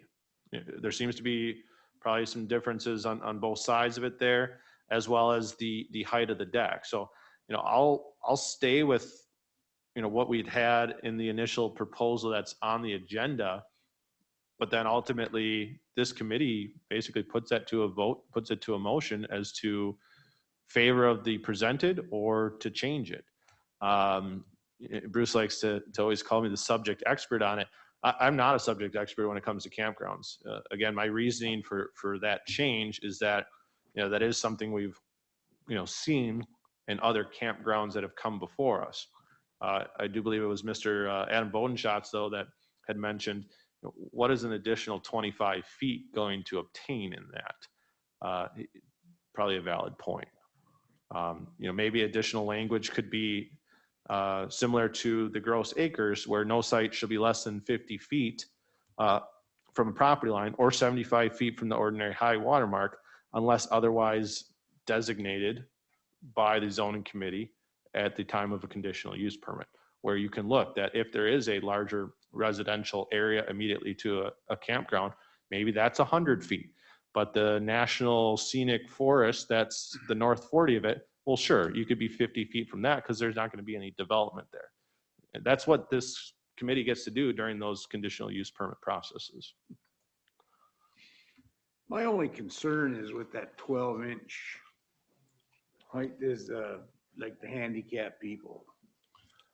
And they could always apply for variances for that process. There's also, language as far as, ADA compliance for that. Okay. Although I don't know if many campers are ADA compliant to begin with. They have to be a pretty specialized camper at that point. So Otherwise, that's the only reason I don't agree with that part of it, other than, and I agree with you. Whereas if you get it up to door level, you're gonna have screen porches and you're gonna have this and that. Yep. And that's gonna happen. Yep. Like I say, the only concern I got is that the handicap, if we could do something in the wording for that. There's other statutes and actually federal regulations that allow for ADA compliance for those. So, those exemptions or exceptions could be met on a case-by-case scenario. So again, I'll draft the language, then it's up to you to fine tune it, whether you want to see 50, 75, whether you want to see 12 inches height to grade, or even with door level height, or not to exceed door level height. I'm not going to put those multiple options in there because it's going to look wordy and confusing. But again, ultimately it'll go up to a vote to this committee to decide, okay, which one of these do we want to use? 50, 75, 12 inch, even with the door height. I would go with the 12-inch. Right, and I think those fine changes, I mean, that's not your fault. I got my packet for being on the board yesterday, so that happens. Yeah.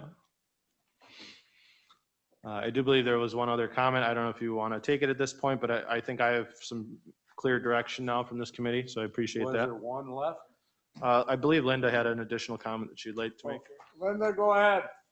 Thank you, Mr. Buckholz. My question that I would like the committee to consider is, in those circumstances, whether it's a deck that's larger that requires a land use permit, or, we have not seen the language on the sheds, but a land use permit might be required for that. And then there's the variance issue. Is that the responsibility of the campground owner? Because wouldn't you want to be clear that it's the campground owner that would be applying for those, because ultimately they would be responsible for compliance, because individual campers can come and go? Yes, it would. Ultimately, if you're going to submit for a land use permit, you need to be the owner of the property, and generally a campsite isn't an owner of the property. So I certainly can codify that additionally in the language, but whether or not it's the campground owner coming in for a permit, or if it's the permit that, or the person that owns that campsite, or is that leasing or renting that campsite, if they had their campground owner's permission and sign off on the permit, they can submit for the permit. Similarly, I've seen it where in an additional campground like that, where someone applied for a variance for an enclosed roofed structure on a camper. It was the campground owner that had signed for the variance and submitted for the variance, but that campsite person was the one as the representative agent at the time of the hearings. So that occurs all the time. So always goes back on the owner of the property, though. Okay. Ready? We don't have to have a motion for that, do we, Jay or Rebecca? Okay.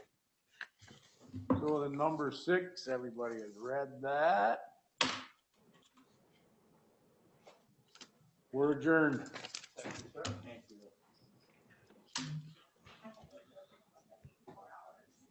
Thank you, everybody. Thank you. Ms. Pettit.